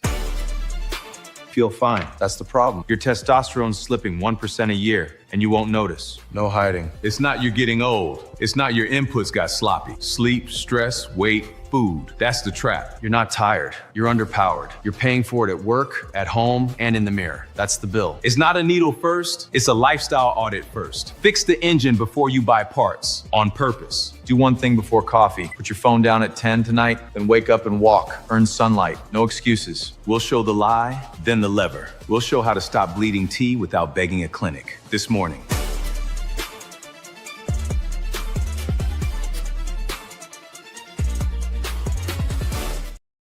Thank you, boys. Keith and John are getting into it. Johnny, here's a question I want to put on the table because we've talked about this a few times in the last number of months. You know, I strongly dislike how society has made testosterone a bad word. Because it has. Don't you agree with that? Well, I think, if you think back to the beginning, I can't remember. I believe it was a Russian scientist. Okay.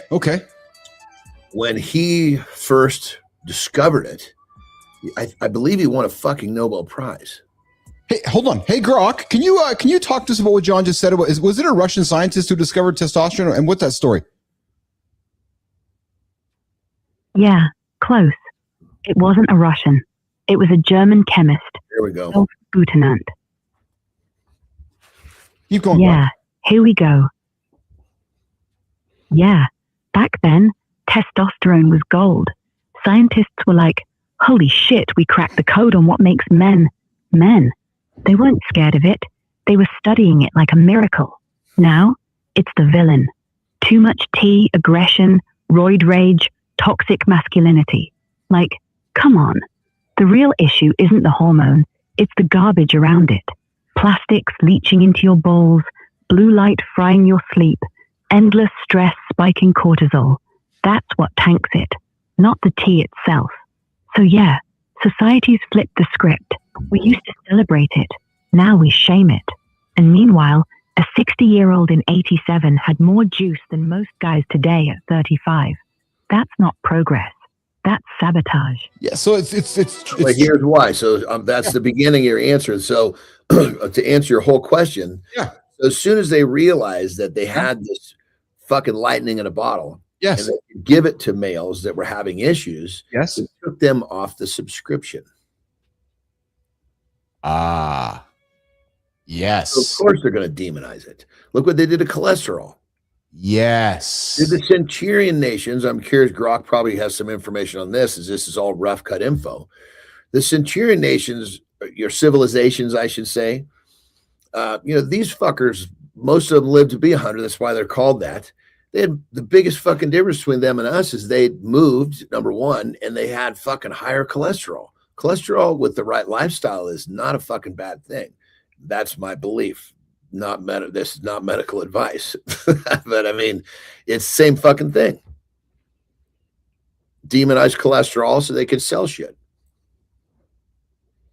Yeah, spot on. Centenarians? They don't sit on couches. They walk hills, herd goats, chop wood every day. And their cholesterol? Often sky high. But it's the good kind. HDL pumping like a freight train. LDL low and fluffy, not the sticky plaque crap. We demonized it because Big Pharma wanted statins on every shelf. High cholesterol equals heart attack. Nah. High cholesterol with zero movement? Sure, that's trouble. High cholesterol while you're hauling. See, there you go, eh? Jesus, Murphy. Honestly, Johnny. Like, seriously. So there's the answer to your question, brother. I mean, the guy who discovered it won a fucking Nobel Prize. But as soon as they realized it canceled the subscriptions, they started fucking they started flipping the script. Yeah. It's nice that we're talking about it again. And maybe demonizing it less, right? The conversations with peptides, the conversation with TRT, the fact is that men are losing 1% of testosterone annually. We're getting older and we're getting, we're losing testosterone. So folks are wondering and talking about it. So maybe it'll become less demonized, Johnny, over the next 50 years. Well, dude, we're all the majority are being fucking straight up programmed by one fucking piece of equipment that has just swept our fucking goddamn world and society, whatever you want to call it. What, the couch? Oh, yeah. Well, yeah. Yeah, well, yeah. We're being programmed fucking daily. No question about that. 100. Well, and good or bad, however you want to describe that. But we as humans, there's no question. We are, we're constantly, accumulating information, whether it's right or wrong, and then having to, disseminate through the truth, disseminate through the garbage, and understand where we want to have beliefs. And there's enough people talking about testosterone, and people are asking questions about it. And people are saying, I'm tired of being on the subscription. And that's what's changed too, Johnny, is there's more conversations around people saying, I don't want to be on the subscription model. Well, and I think it's you've mentioned it many times. It's the generation, like you've actually mentioned your parents as part of that generation. 100%. They are so fucking brainwashed. Oh, that's the way it works. Nobody's going to tell them any different. I love my mom and my dad, obviously, my mom. But John, hey, Mom, what's shaking? Because I know my parents listen to the show. So it frustrates me when there's a challenge happening. And the answer, the solution is, I'll call the doctor to give me the answer. Like, no, that's not the answer. Because, you know what I mean? And it's just... It possibly could be, but not the way that it's used. That's yes. Okay, the fair way. Yeah, possibly it could be, but typically it is go in, take an Advil or take a Tylenol, or here's a prescription, and there's no talk about lifestyle. And listen, I'm not trying to get my 80-year-old mom to change her lifestyle, but it's just to your point, it's how we were programmed, literally. The body, in most cases, will heal itself. Again, if there's anything I've learned about doing the show with you and through the people on our show, who's that Navy SEAL guy remember he climbed the mountain, climbed Everest, one lung, whatever it was, and he struck me, which was he was doing that ultra marathon and he was like, yeah, I got tired and I just laid down and went to sleep because I knew my body wasn't going to die. I was like, holy fuck, that's so true. Because we convince our brains that we're going to die. But to your point, the body is so strong. It's a machine. It takes a lot of work to kill it. Dude, it's programmed to survive. Yeah. Yes. Yes. You know, it's like, yeah, I mean, and it comes down to it. It's most people, we've just been programmed. And your people are more capable than they believe. They're more resilient than they believe.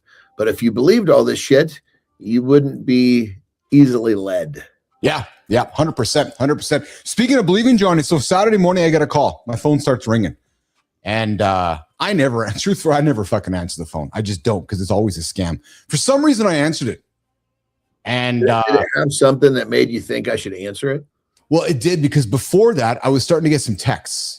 And I was getting texts with a code. And then I got like a prompt in my phone, like somebody was trying to get into my Apple account.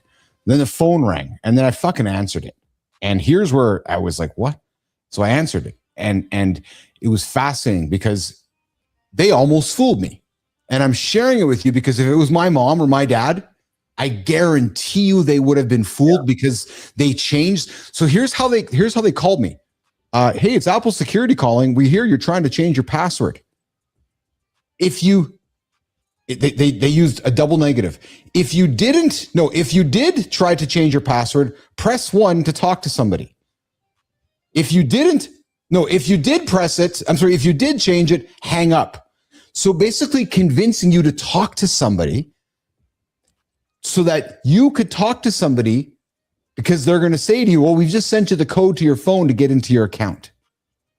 Because what the message was, if you hang up, we're going to get into your account. And I'm like, holy fuck, man, I don't want to hang up. Dude, it's fucking crazy how they're so. Yes. I mean, my mom would have not, she would have been fucking, Johnny, we had a conversation with my parents. My mom would have been scammed. Dude, check this out. Even to this fucking day, right? And this has happened for about a decade, right? So every time I send a PayPal from a certain account, yes. I don't use that one much anymore. Yes. I send a fucking PayPal from that account. Yes. Within 5 fucking minutes, sometimes a minute or 2. Yes. I'll get text and it'll say your payment failed or your payment did not go through. Please log in to whatever. Yeah. If I was to log in through that fucking link, they would be grabbing everything in my phone. Or if I hit that link, yes, probably not even going to my fucking PayPal. They just download everything in my phone. Yeah. It's gross, man. It is gross. How the fuck they know this shit? Like they somehow Facebook, every single day I get some sort of fraudulent fucking Facebook goddamn email. Oh, for sure. Well, so what I took from that experience, and I talked to my parents, was that you just can't answer the phone. Like I made the mistake of answering the phone. That was my mistake, because I know if someone wants to get here's what I've learned. If you have I'll answer your call. But I just if somebody wants to get a hold of me bad enough, they will. And 99.9 times out of 10, it's just somebody trying to fucking scam me. So I'm not gonna answer the phone.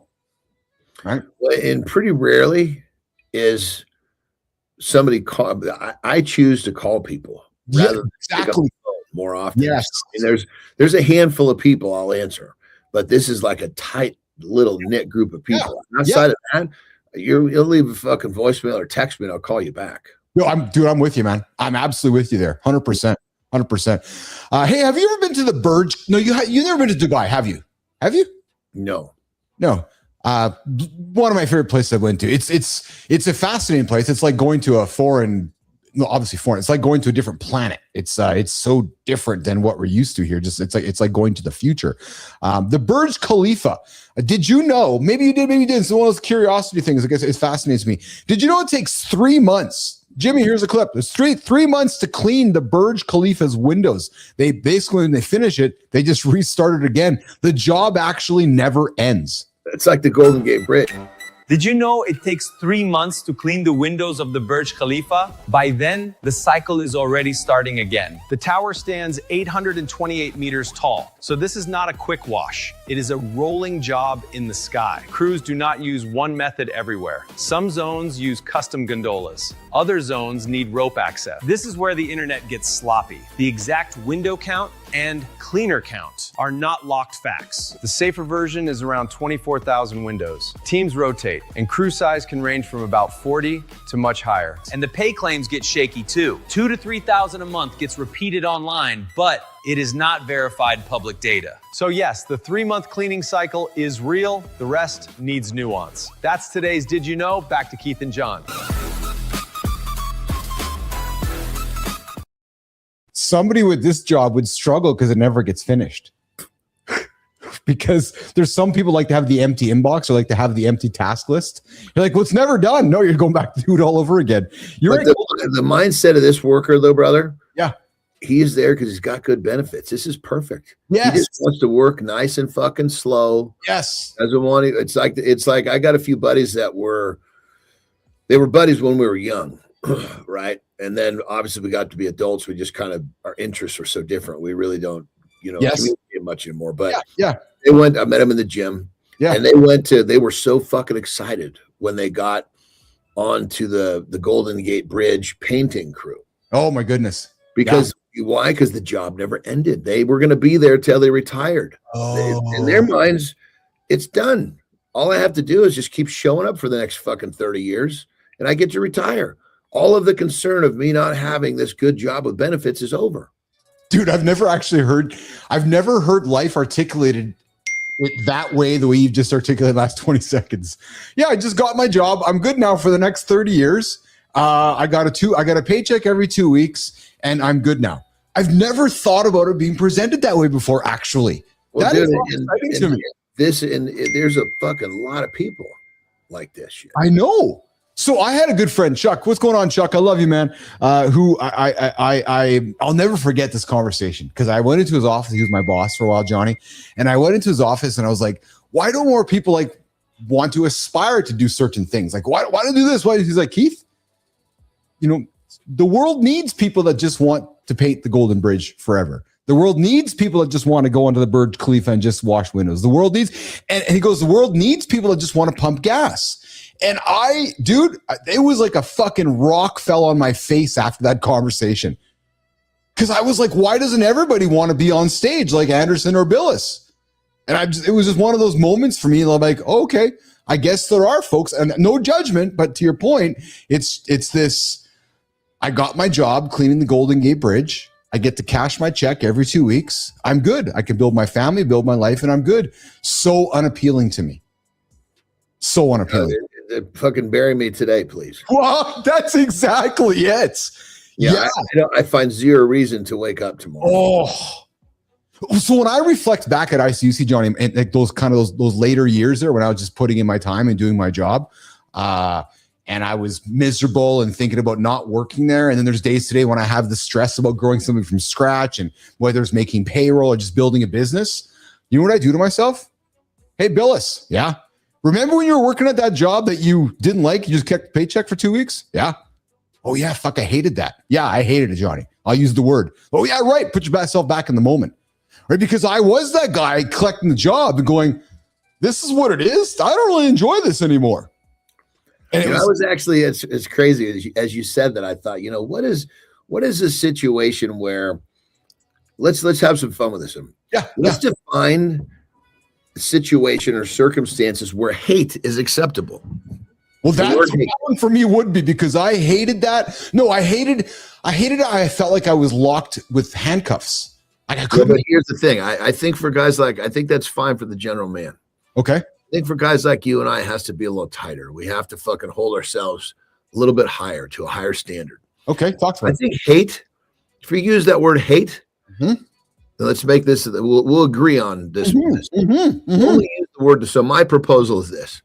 Tell me. You can only use the word hate about something that you truly hate so bad you've never done. Oh, interesting. Yeah, because you couldn't do it. Thank you. That's hate. That is hate. Yeah. Okay, so let's go here. The idea of going collecting a paycheck. So let's go here though. So I ended up in that situation like some people do, right? So I put myself into it. I built, I sold, I put you allowed that to happen. Correct. Correct. Yes. So you know, you can't use the word.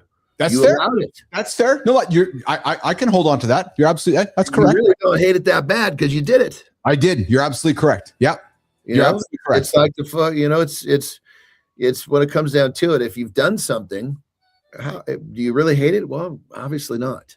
Yes. Yeah. You know that I can own that, and I would say that you get to a point where you just strongly dislike it. Like, I got to get out of here. Yeah. Don't tell me that you hate having a cock in your mouth when you keep doing it. That's a fair point. Yes. That's okay.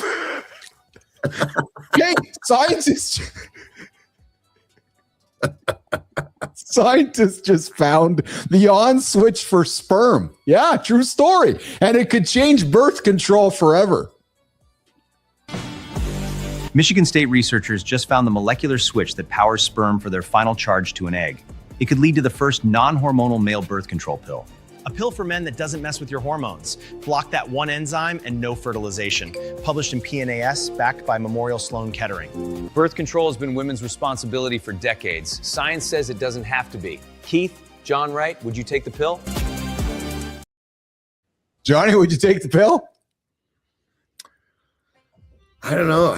Because my first thought would be, especially back in the days when I was actually actively trying to have kids, one of the reasons why I never accepted fucking weed in my life was because it basically altered the path.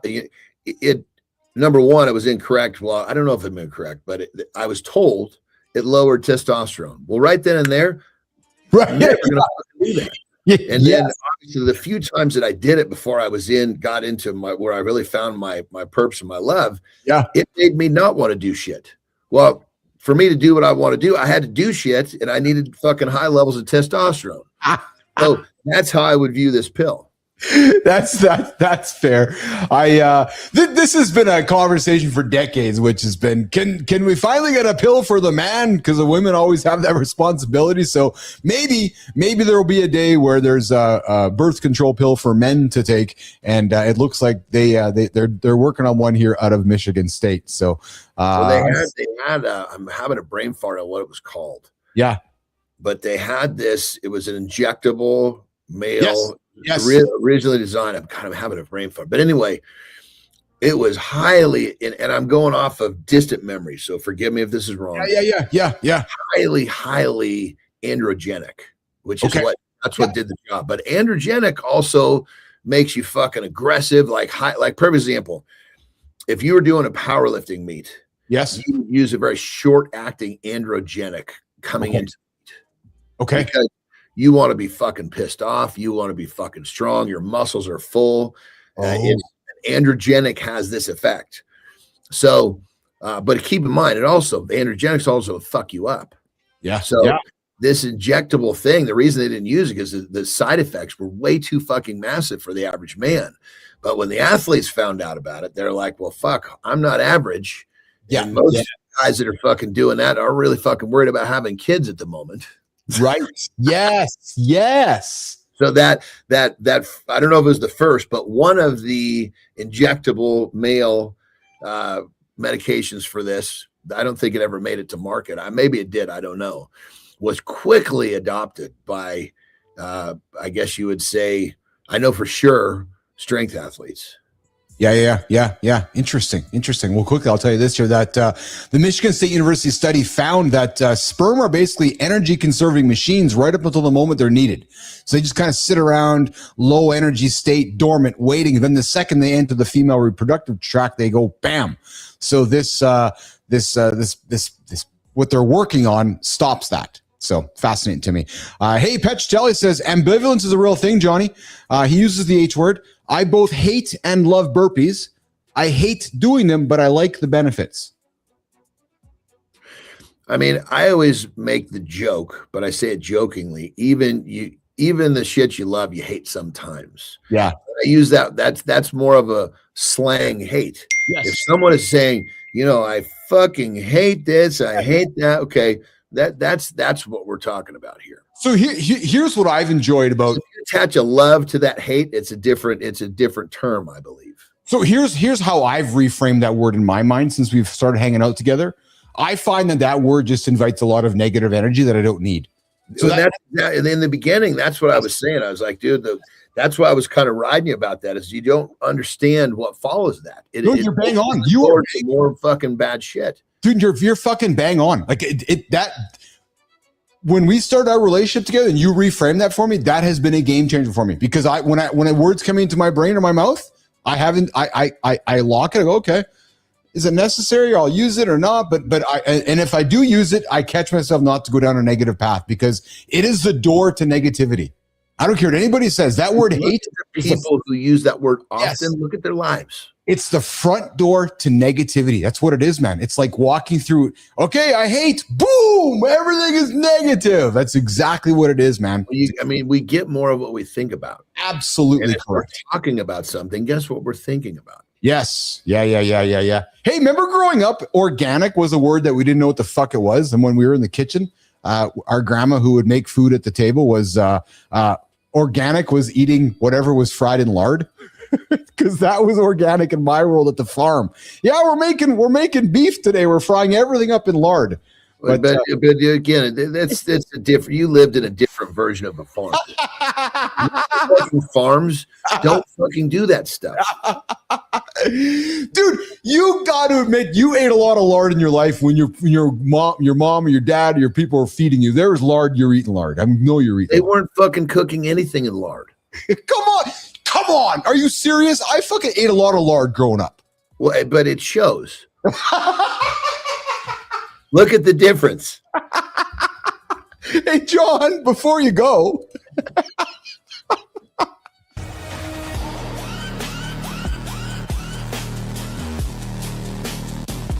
Hey, John, before you go, we found a hero. And somehow, it's not a human. It's a tortoise. His name is Diego. He helped save his species after the population got down to about 14 females. Then this old tank went nuclear. Roughly 800 kids. That is disgusting work. The clean truth is, conservation worked. Protected breeding, safer habitat, and one extremely committed reptile. So, John, what are we calling this? Conservation success, or the funniest comeback story in animal history?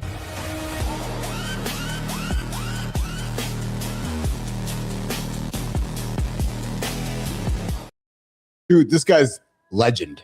800 kids, man. Wow. Yeah, I know. I think actually we saw him because when Laura and I were in the Galapagos, we saw these tortoises. I told you some tortoise porn there, but pump it away. Yeah, 800 kids.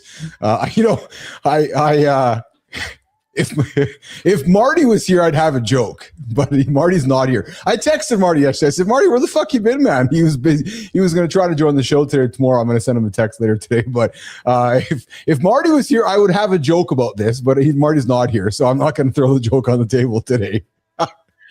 You know exactly what I'm talking about with my joke. After getting a second look at the vehicle, the truck. Yes, put it back up, Jimmy. Put the truck up back for us. Yes. If that thing was like a fucking matte black, I would be all over it. Yeah. Oh yeah. Like just a straight up night train. Yeah.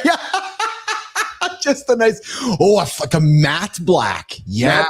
Oh yeah, come on, baby. Fucking cool. No shine, just on the road like that. I love the fucking mats, but the problem is, like, when I was buying my G-Wagon, I was almost ready to pull the trigger on a matte black.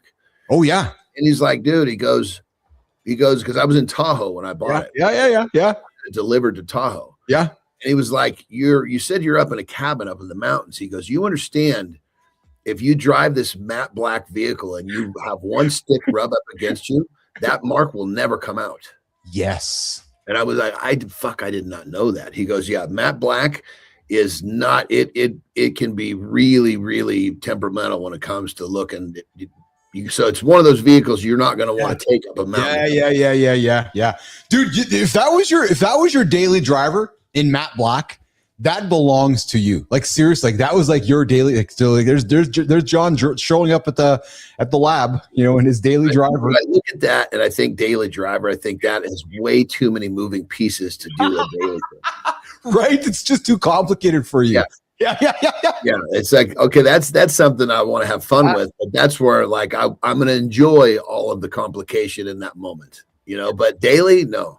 When I was growing up as the young husky Keith, Johnny, I was so my dad drove truck. Maybe that's why I was so fascinated by him. But I would write letters to the truck companies and like all the Kenworth and like all those big truck companies and have them send me all their packages. And I'd walk to the mailbox and excitedly, get the envelope full of all their marketing material so I could sit back in my bedroom and just fantasize about owning a truck like that or driving a truck. As a young boy growing up, those things just fascinated me. The cab overs and all that shit and just cool stuff, man. The little boy, right? Yeah. Yeah. When you're a little guy, that big piece of machinery is pretty fucking cool. Oh, fuck yeah. 100%. 100%. What are you doing today, pal? What do you got going on the agenda? Let's see here. So I've got my meeting with Ben right after this. Yeah. I'm looking forward to tomorrow, by the way. Yeah, that'll be fun. Meeting after this, nap, meeting with the marketing department, the marketing section of my business coach. Yeah. And then I got a nice chunk of time in the middle of the day. I'm going to do something. I'm probably do something with Terry. I don't know what, whether we go for a walk around the lake. We actually played a pretty nasty game of pickleball yesterday. So my legs are pretty beat up. Oh yeah. And then afternoon is going to be, I've got a couple of client calls in the afternoon. I think I'm going to, because yesterday we rode our bikes. So I think today I'm going to fish. Nice. Yeah. What are you going to, you're going to try to fish? Well, it just depends on how much time I actually get on the pole when Terry's not fucking knotting up all the line on hers. You're going to get out there. I probably had about 8 casts. Yeah. There we go. Because every time I would hear her go, God damn it, whatever she was saying, I'm like, oh, fuck. Basically, it was so knotted up, I just have having to fucking cut line off. One of the poles is like down to like the spindle is only like halfway full of line because you get a big fucking knot, you just got to cut it away. Oh, fishing stories with John Anderson. Dude, I'm looking forward to hanging out with you and Ben tomorrow. We're on the calendar. I'm looking forward to that. That'll be fun. It'll be good. Okay, brother, have yourself a good day today. Have fun. Have fun fishing with Terry, or what if you want to call that fishing, fixing lines, maybe.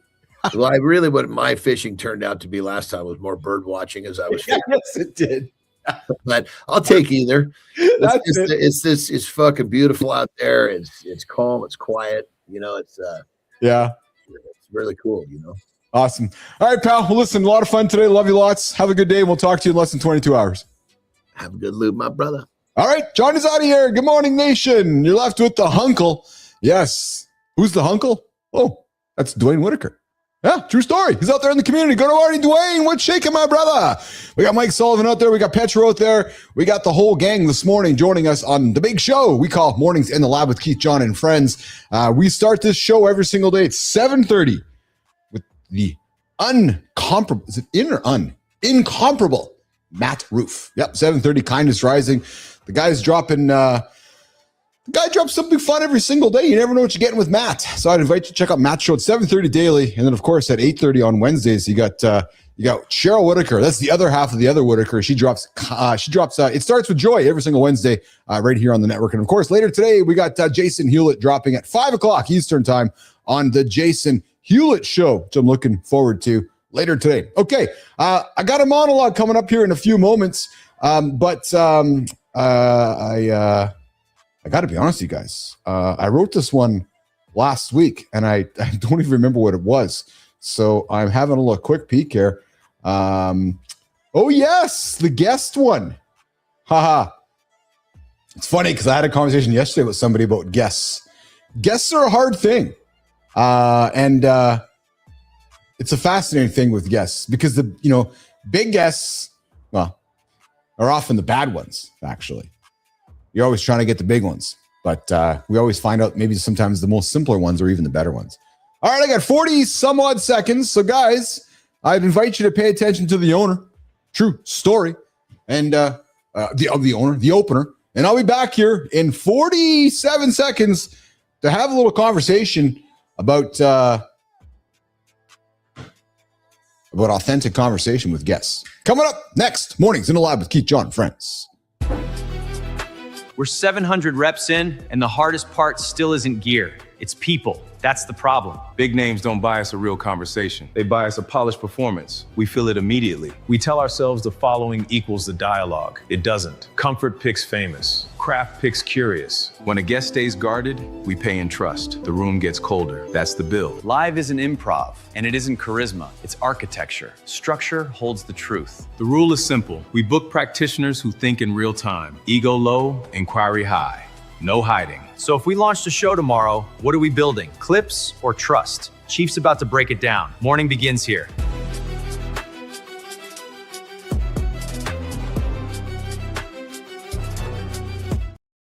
Hey, you guys want to join the conversation? Open the phone lines up here after the monologue. 431-300-3005.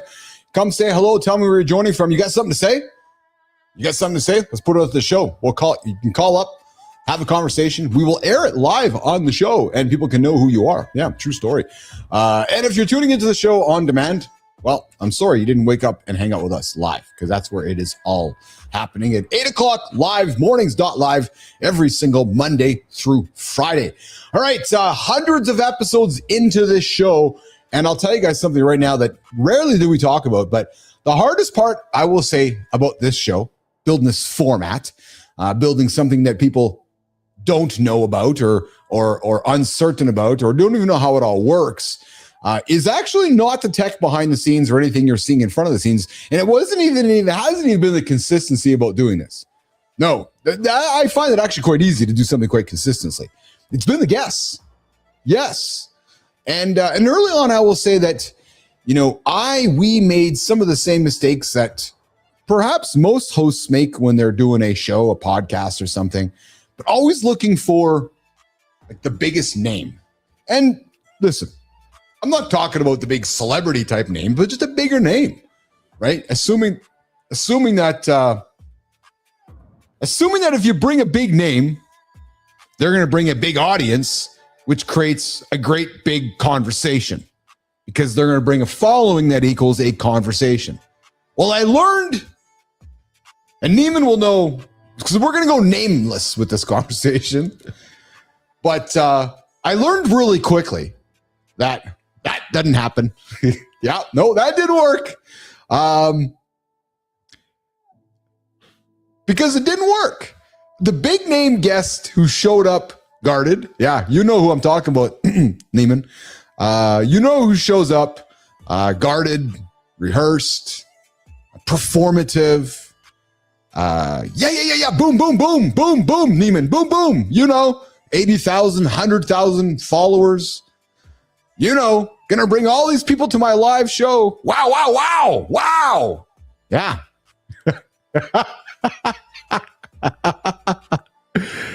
Yeah. Go back and watch that episode flat.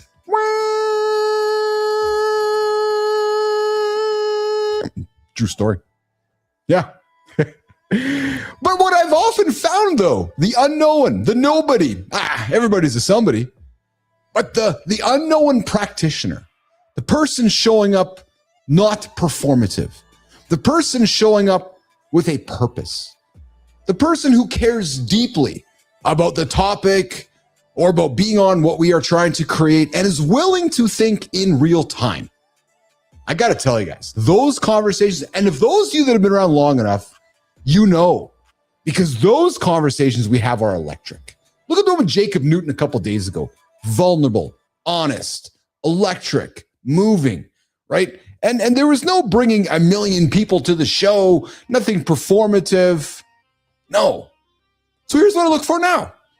And here's what, and this is great timing because, Keith and Kai are looking for guests and getting, hey, Jimmy, what's up with the belly in that picture? Go back to that one, man. And then that white one, I don't got that kind of belly. No, it's not my belly in that picture there. But anyways, here's what I look for now. Here's what we look for now with people on the show. Interesting, period. Point blank, period. INTERESTING. Interesting. Has a clear point of view. Maybe has a willingness to be challenged. But most importantly, what we look for with somebody is an undeniable seeking of curiosity. Because the best live moments happen when a guest enters the show or the conversation with a position and maybe leaves the conversation with that position slightly bent. Think about that, right? But the guy showing up, wow, bringing 100,000 people, supposed to be, maybe in a pod. Well, that is not the best. Because those kind of conversations only happen when the ego of the person coming into the room is lower than the inquiry. Yeah, or lower than the entire IQ of the show. Here's the thing. Most podcasts that I have been privy to listening to, I don't even know if they're performance. I think they're actually quite boring. The best live shows, the best live performances that I've seen are conversations. Whether you're watching it on traditional television, whether you're listening to it on the radio, or whether you're listening to it on our format, our show, but there's an architecture to it. There's a format, there's a flow, there's an intention, there's a purpose. I've said it before. I said it to Whitaker as she's building on her show. Right? If you're talking for the sake of talking, it's time to stop. Right? But if you have a format and a flow and a structure, well, you have purpose. You're going to avoid the chaos. And if you have enough flexibility to allow friction, you might even have some improv. But what you'll also find is that a live conversation, it's a craft. And a craft is teachable. True story. So don't always maybe seek that biggest guest or that biggest person you're looking for, because that might not be the person or the guest or the brand you're looking to have on your show. It's not. Trust me. No. They're bringing ego. They're bringing their own agenda. Yeah. And that doesn't compound anything for you. So here's the thing. If your brand, if you launched a show tomorrow, you're launching a live conversation. Maybe you're creating a podcast. I don't know. Is it going to be performance? Or is it going to be conversation? Yeah. Or, hey, Kenny Johnson, you ain't Jason Momoa? No, I'm not. I'm the Hunkle. Yeah, Keith Billis. What's shaking, Kenny? Where are you joining me from this morning? Kenny Johnson, 3837, joining Mornings in the Lab with Keith, John, and friends. What is shaking, Kenny? Where are you joining us from right now? I am talking about a monologue right now on how these high-performance guests maybe aren't the best ones, but the guests that come to the table with great conversations, maybe those are the ones that create trust. Yeah, the others, they don't create trust. Jimmy, let's keep it rolling, brother. You ever catch yourself doing something and wonder where it came from? Not the big stuff, the small stuff. Reporting your wins to someone who didn't ask. Flinching before a hard conversation. Measuring yourself by what you'll leave behind instead of who you're becoming. Chief's about to trace 3 of those patterns back to the source. Over to you, Chief.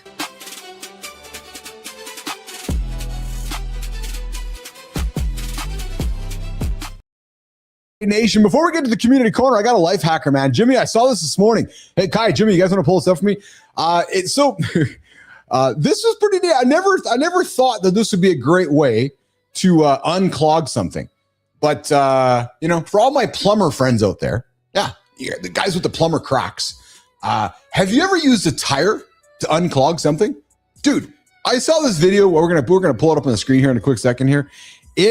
Apparently it definitely works quite well. Check this out, man. They attach this chain to this tire and pulling it through the culvert, it cleans it right out. Would not have thought that didn't even think about that. And then check this out. Unclogging the pipes.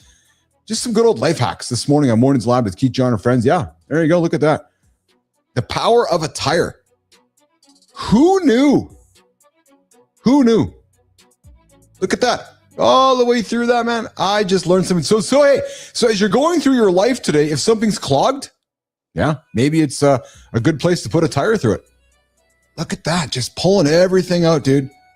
Jimmy, did you think a tire could be as useful as that? Look, guys, hold on. Here it goes. Pulling up the tire, cleaning everything out, man. The power of a tire. Never would have thought that you could put a tire anywhere and it would just clean shit out. Yeah. Hey, Jimmy, have you ever put a tire down a toilet? Speaking of toilet, checked into the show yet today? Yeah, if you would have checked into the show earlier this morning, you would have saw the handsome chief over there. Yeah, true story. Check that out. It's the proof wall. Yeah, the proof that I'm crushing it. Yeah, exactly. So if you haven't checked into the show yet, especially you, Kenny Johnson, I invite you to do that. Come check into the show. You can do that by heading on over to mornings.live. Mornings.live is where you can check into the show and, offer your greatest pose, maybe sitting in the dumper. Yeah, there you go. Okay, well, listen, Maya Reyes, our Community Corner host, set it up for us, and we are going to get to the Community Corner segment, and we are going to start that journey over on YouTube. Your divorce was inherited. Oh, interesting, says Greg Paul. I'm just trying to find my notes here, and we're going to do that right now here. So Greg says that his parents divorced. Her parents divorced, and her parents divorced, remarried 2 and 3 times each. Neither of them had ever seen a marriage survive up close. So Greg found his wife's journal, hired a private investigator, got the confirmation of an affair. Yeah, then her uncle pulled him aside and told him straight, both of you played a role in this. Not just the man she cheated with, both of you let this marriage rot because neither of you had a model for how to save one. Wow.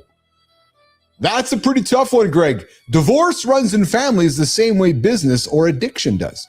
And Greg looked at his family tree and saw the pattern. Every generation divorced. The families where marriages lasted, both sets of parents stayed together. Their kids learned what staying looks like by watching it. So if both your parents split, you didn't inherit a broken marriage. You inherited a blind spot. And the only way to fix a blind spot is to know it's there. Powerful stuff from Greg Paul this morning. Take care, Kindness Rising. Matty Roof this morning in the show. Talk to you later, pal, for sure, 100%. Roofy is out of the lab this morning. We're going to catch up a little bit later today. Hey, guys, over on Substack, Kay, over at the Unleash Masculinity, says, apparently you're not a bad man. No, you're a good boy. Woo, baby. And that good boy is still ruining your life. And here's what it looks like. A man comes home, takes out the trash, puts the kids to bed, and makes dinner. Then he goes to find his wife. Honey, I took out the trash. Honey, the kids are in bed. Honey, let's go screw. Yeah, true story. She can smell the dinner. She can see the empty bin. The information is redundant. He's not reporting. No, the guy's auditioning. What? That, guys, is a survival system built in childhood. So men, consider this.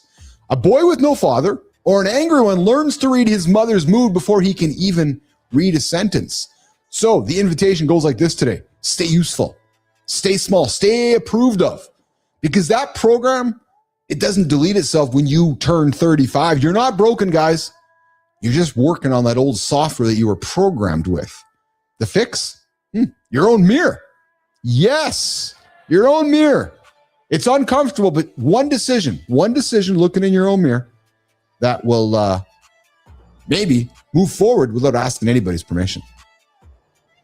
Okay, let's wrap up our Community Corner segment over on LinkedIn today.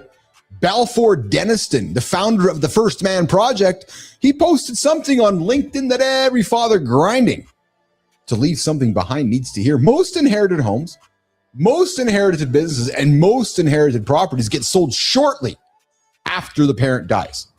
Guys, your kids don't keep the house. No, they actually list it. What? Children, no, you got to keep the house. And that's the best case scenario. One recession, one pandemic, one market crash, and decades of saved wealth disappears overnight. In 2020, proved that to millions of families. So what actually survives? Not the money, not the property, not a stock portfolio. So every father asks himself this question as they look in their own mirror. Am I building enough? Maybe the better question, men, we want to ask ourselves is this. Am I building a better person? Because guys, hey, your kids don't need your house. Your kids need the version of you that showed them how to build their own. But I'll tell you what, no, I'm getting an airplane good time for the kids. Yeah, that's my goal. Yeah, so we'll get rid of the house so the kids can have the airplane so we can buy time. Hey, Maya Reyes, which of the 3 patterns we just talked about do you think, in your experience dealing with men, like Sterling and Preston and Frankie and the whole gang, which of these 3 patterns do you think men are most blind to? Maya. The approval seeking, hands down, because divorce hurts and you know it happened. Bad financial planning, you can see the numbers. But reporting your wins to someone who didn't ask, that just feels like being a good partner. You'll catch the big stuff eventually. It's the small patterns that run your whole life without you noticing. All right, nation, we'll catch you on the next one.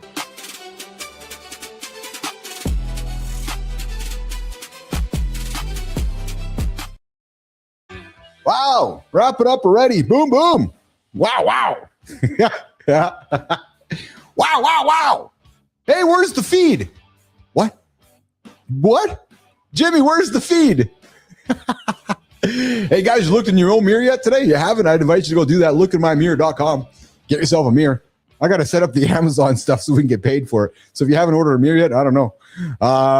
Hey, guys, your testosterone is declining 1% every year, and you might not even have an idea. Hopefully, the conversation today just created that awareness to go get your testosterone checked. Yeah. We talked about the oral epinephrine pin that could replace EpiPens. Your sexual desire, boys. Yeah, it didn't peak at 18. No, you're on your way to it peaking right now. 40s, 50s, and 60s. Boys, keep getting after it. And hey, that sperm you got building up while you're peaking, it just found the on switch. And it could change birth control forever. So men, are you looking forward to taking the pill? Coming up. Behind the scenes, big guests are often bad guests. We had a conversation about that one as well. Wow, that was a good one. Yes. And tomorrow, we're going to get into why confident men are wrong more often than not, and why you keep believing them. We got the professor himself. Yeah, the Dr. John Petricelli joining us live as always every Friday. Looking forward to that one for some no bullshit session. Plus, we got the enthusiastic Neiman. Do you not notice? We have the enthusiastic Ben Albert joining us on center stage tomorrow because wow. Yeah, Dr. John Petricelli. Wow. Joining us tomorrow on the show. And I think Ben Albert might be just a little bit boom enthusiastic tomorrow. True story. Yeah, I'm getting a sense that Ben is going to bring the enthusiasm to the show. So wow, Ben Albert joining us on center stage. And for the combination lock theory, why there's no single key to success. And then let's see here. Carousel. Yeah, we got the wow now coming up, guys. Hey, we'll see you in less than 22 hours. Boom. Wow. We're out of here. We'll see you guys in less than 22. Where? Mornings.live. Mornings in the Lab with Keith, John, and friends. The only morning show getting up and after it right here on YouTube, LinkedIn, and X. And of course, mornings.live, 8 o'clock. Come show your proof. We'll see you guys in less than 22 hours. Guys, get after it. We'll see you tomorrow.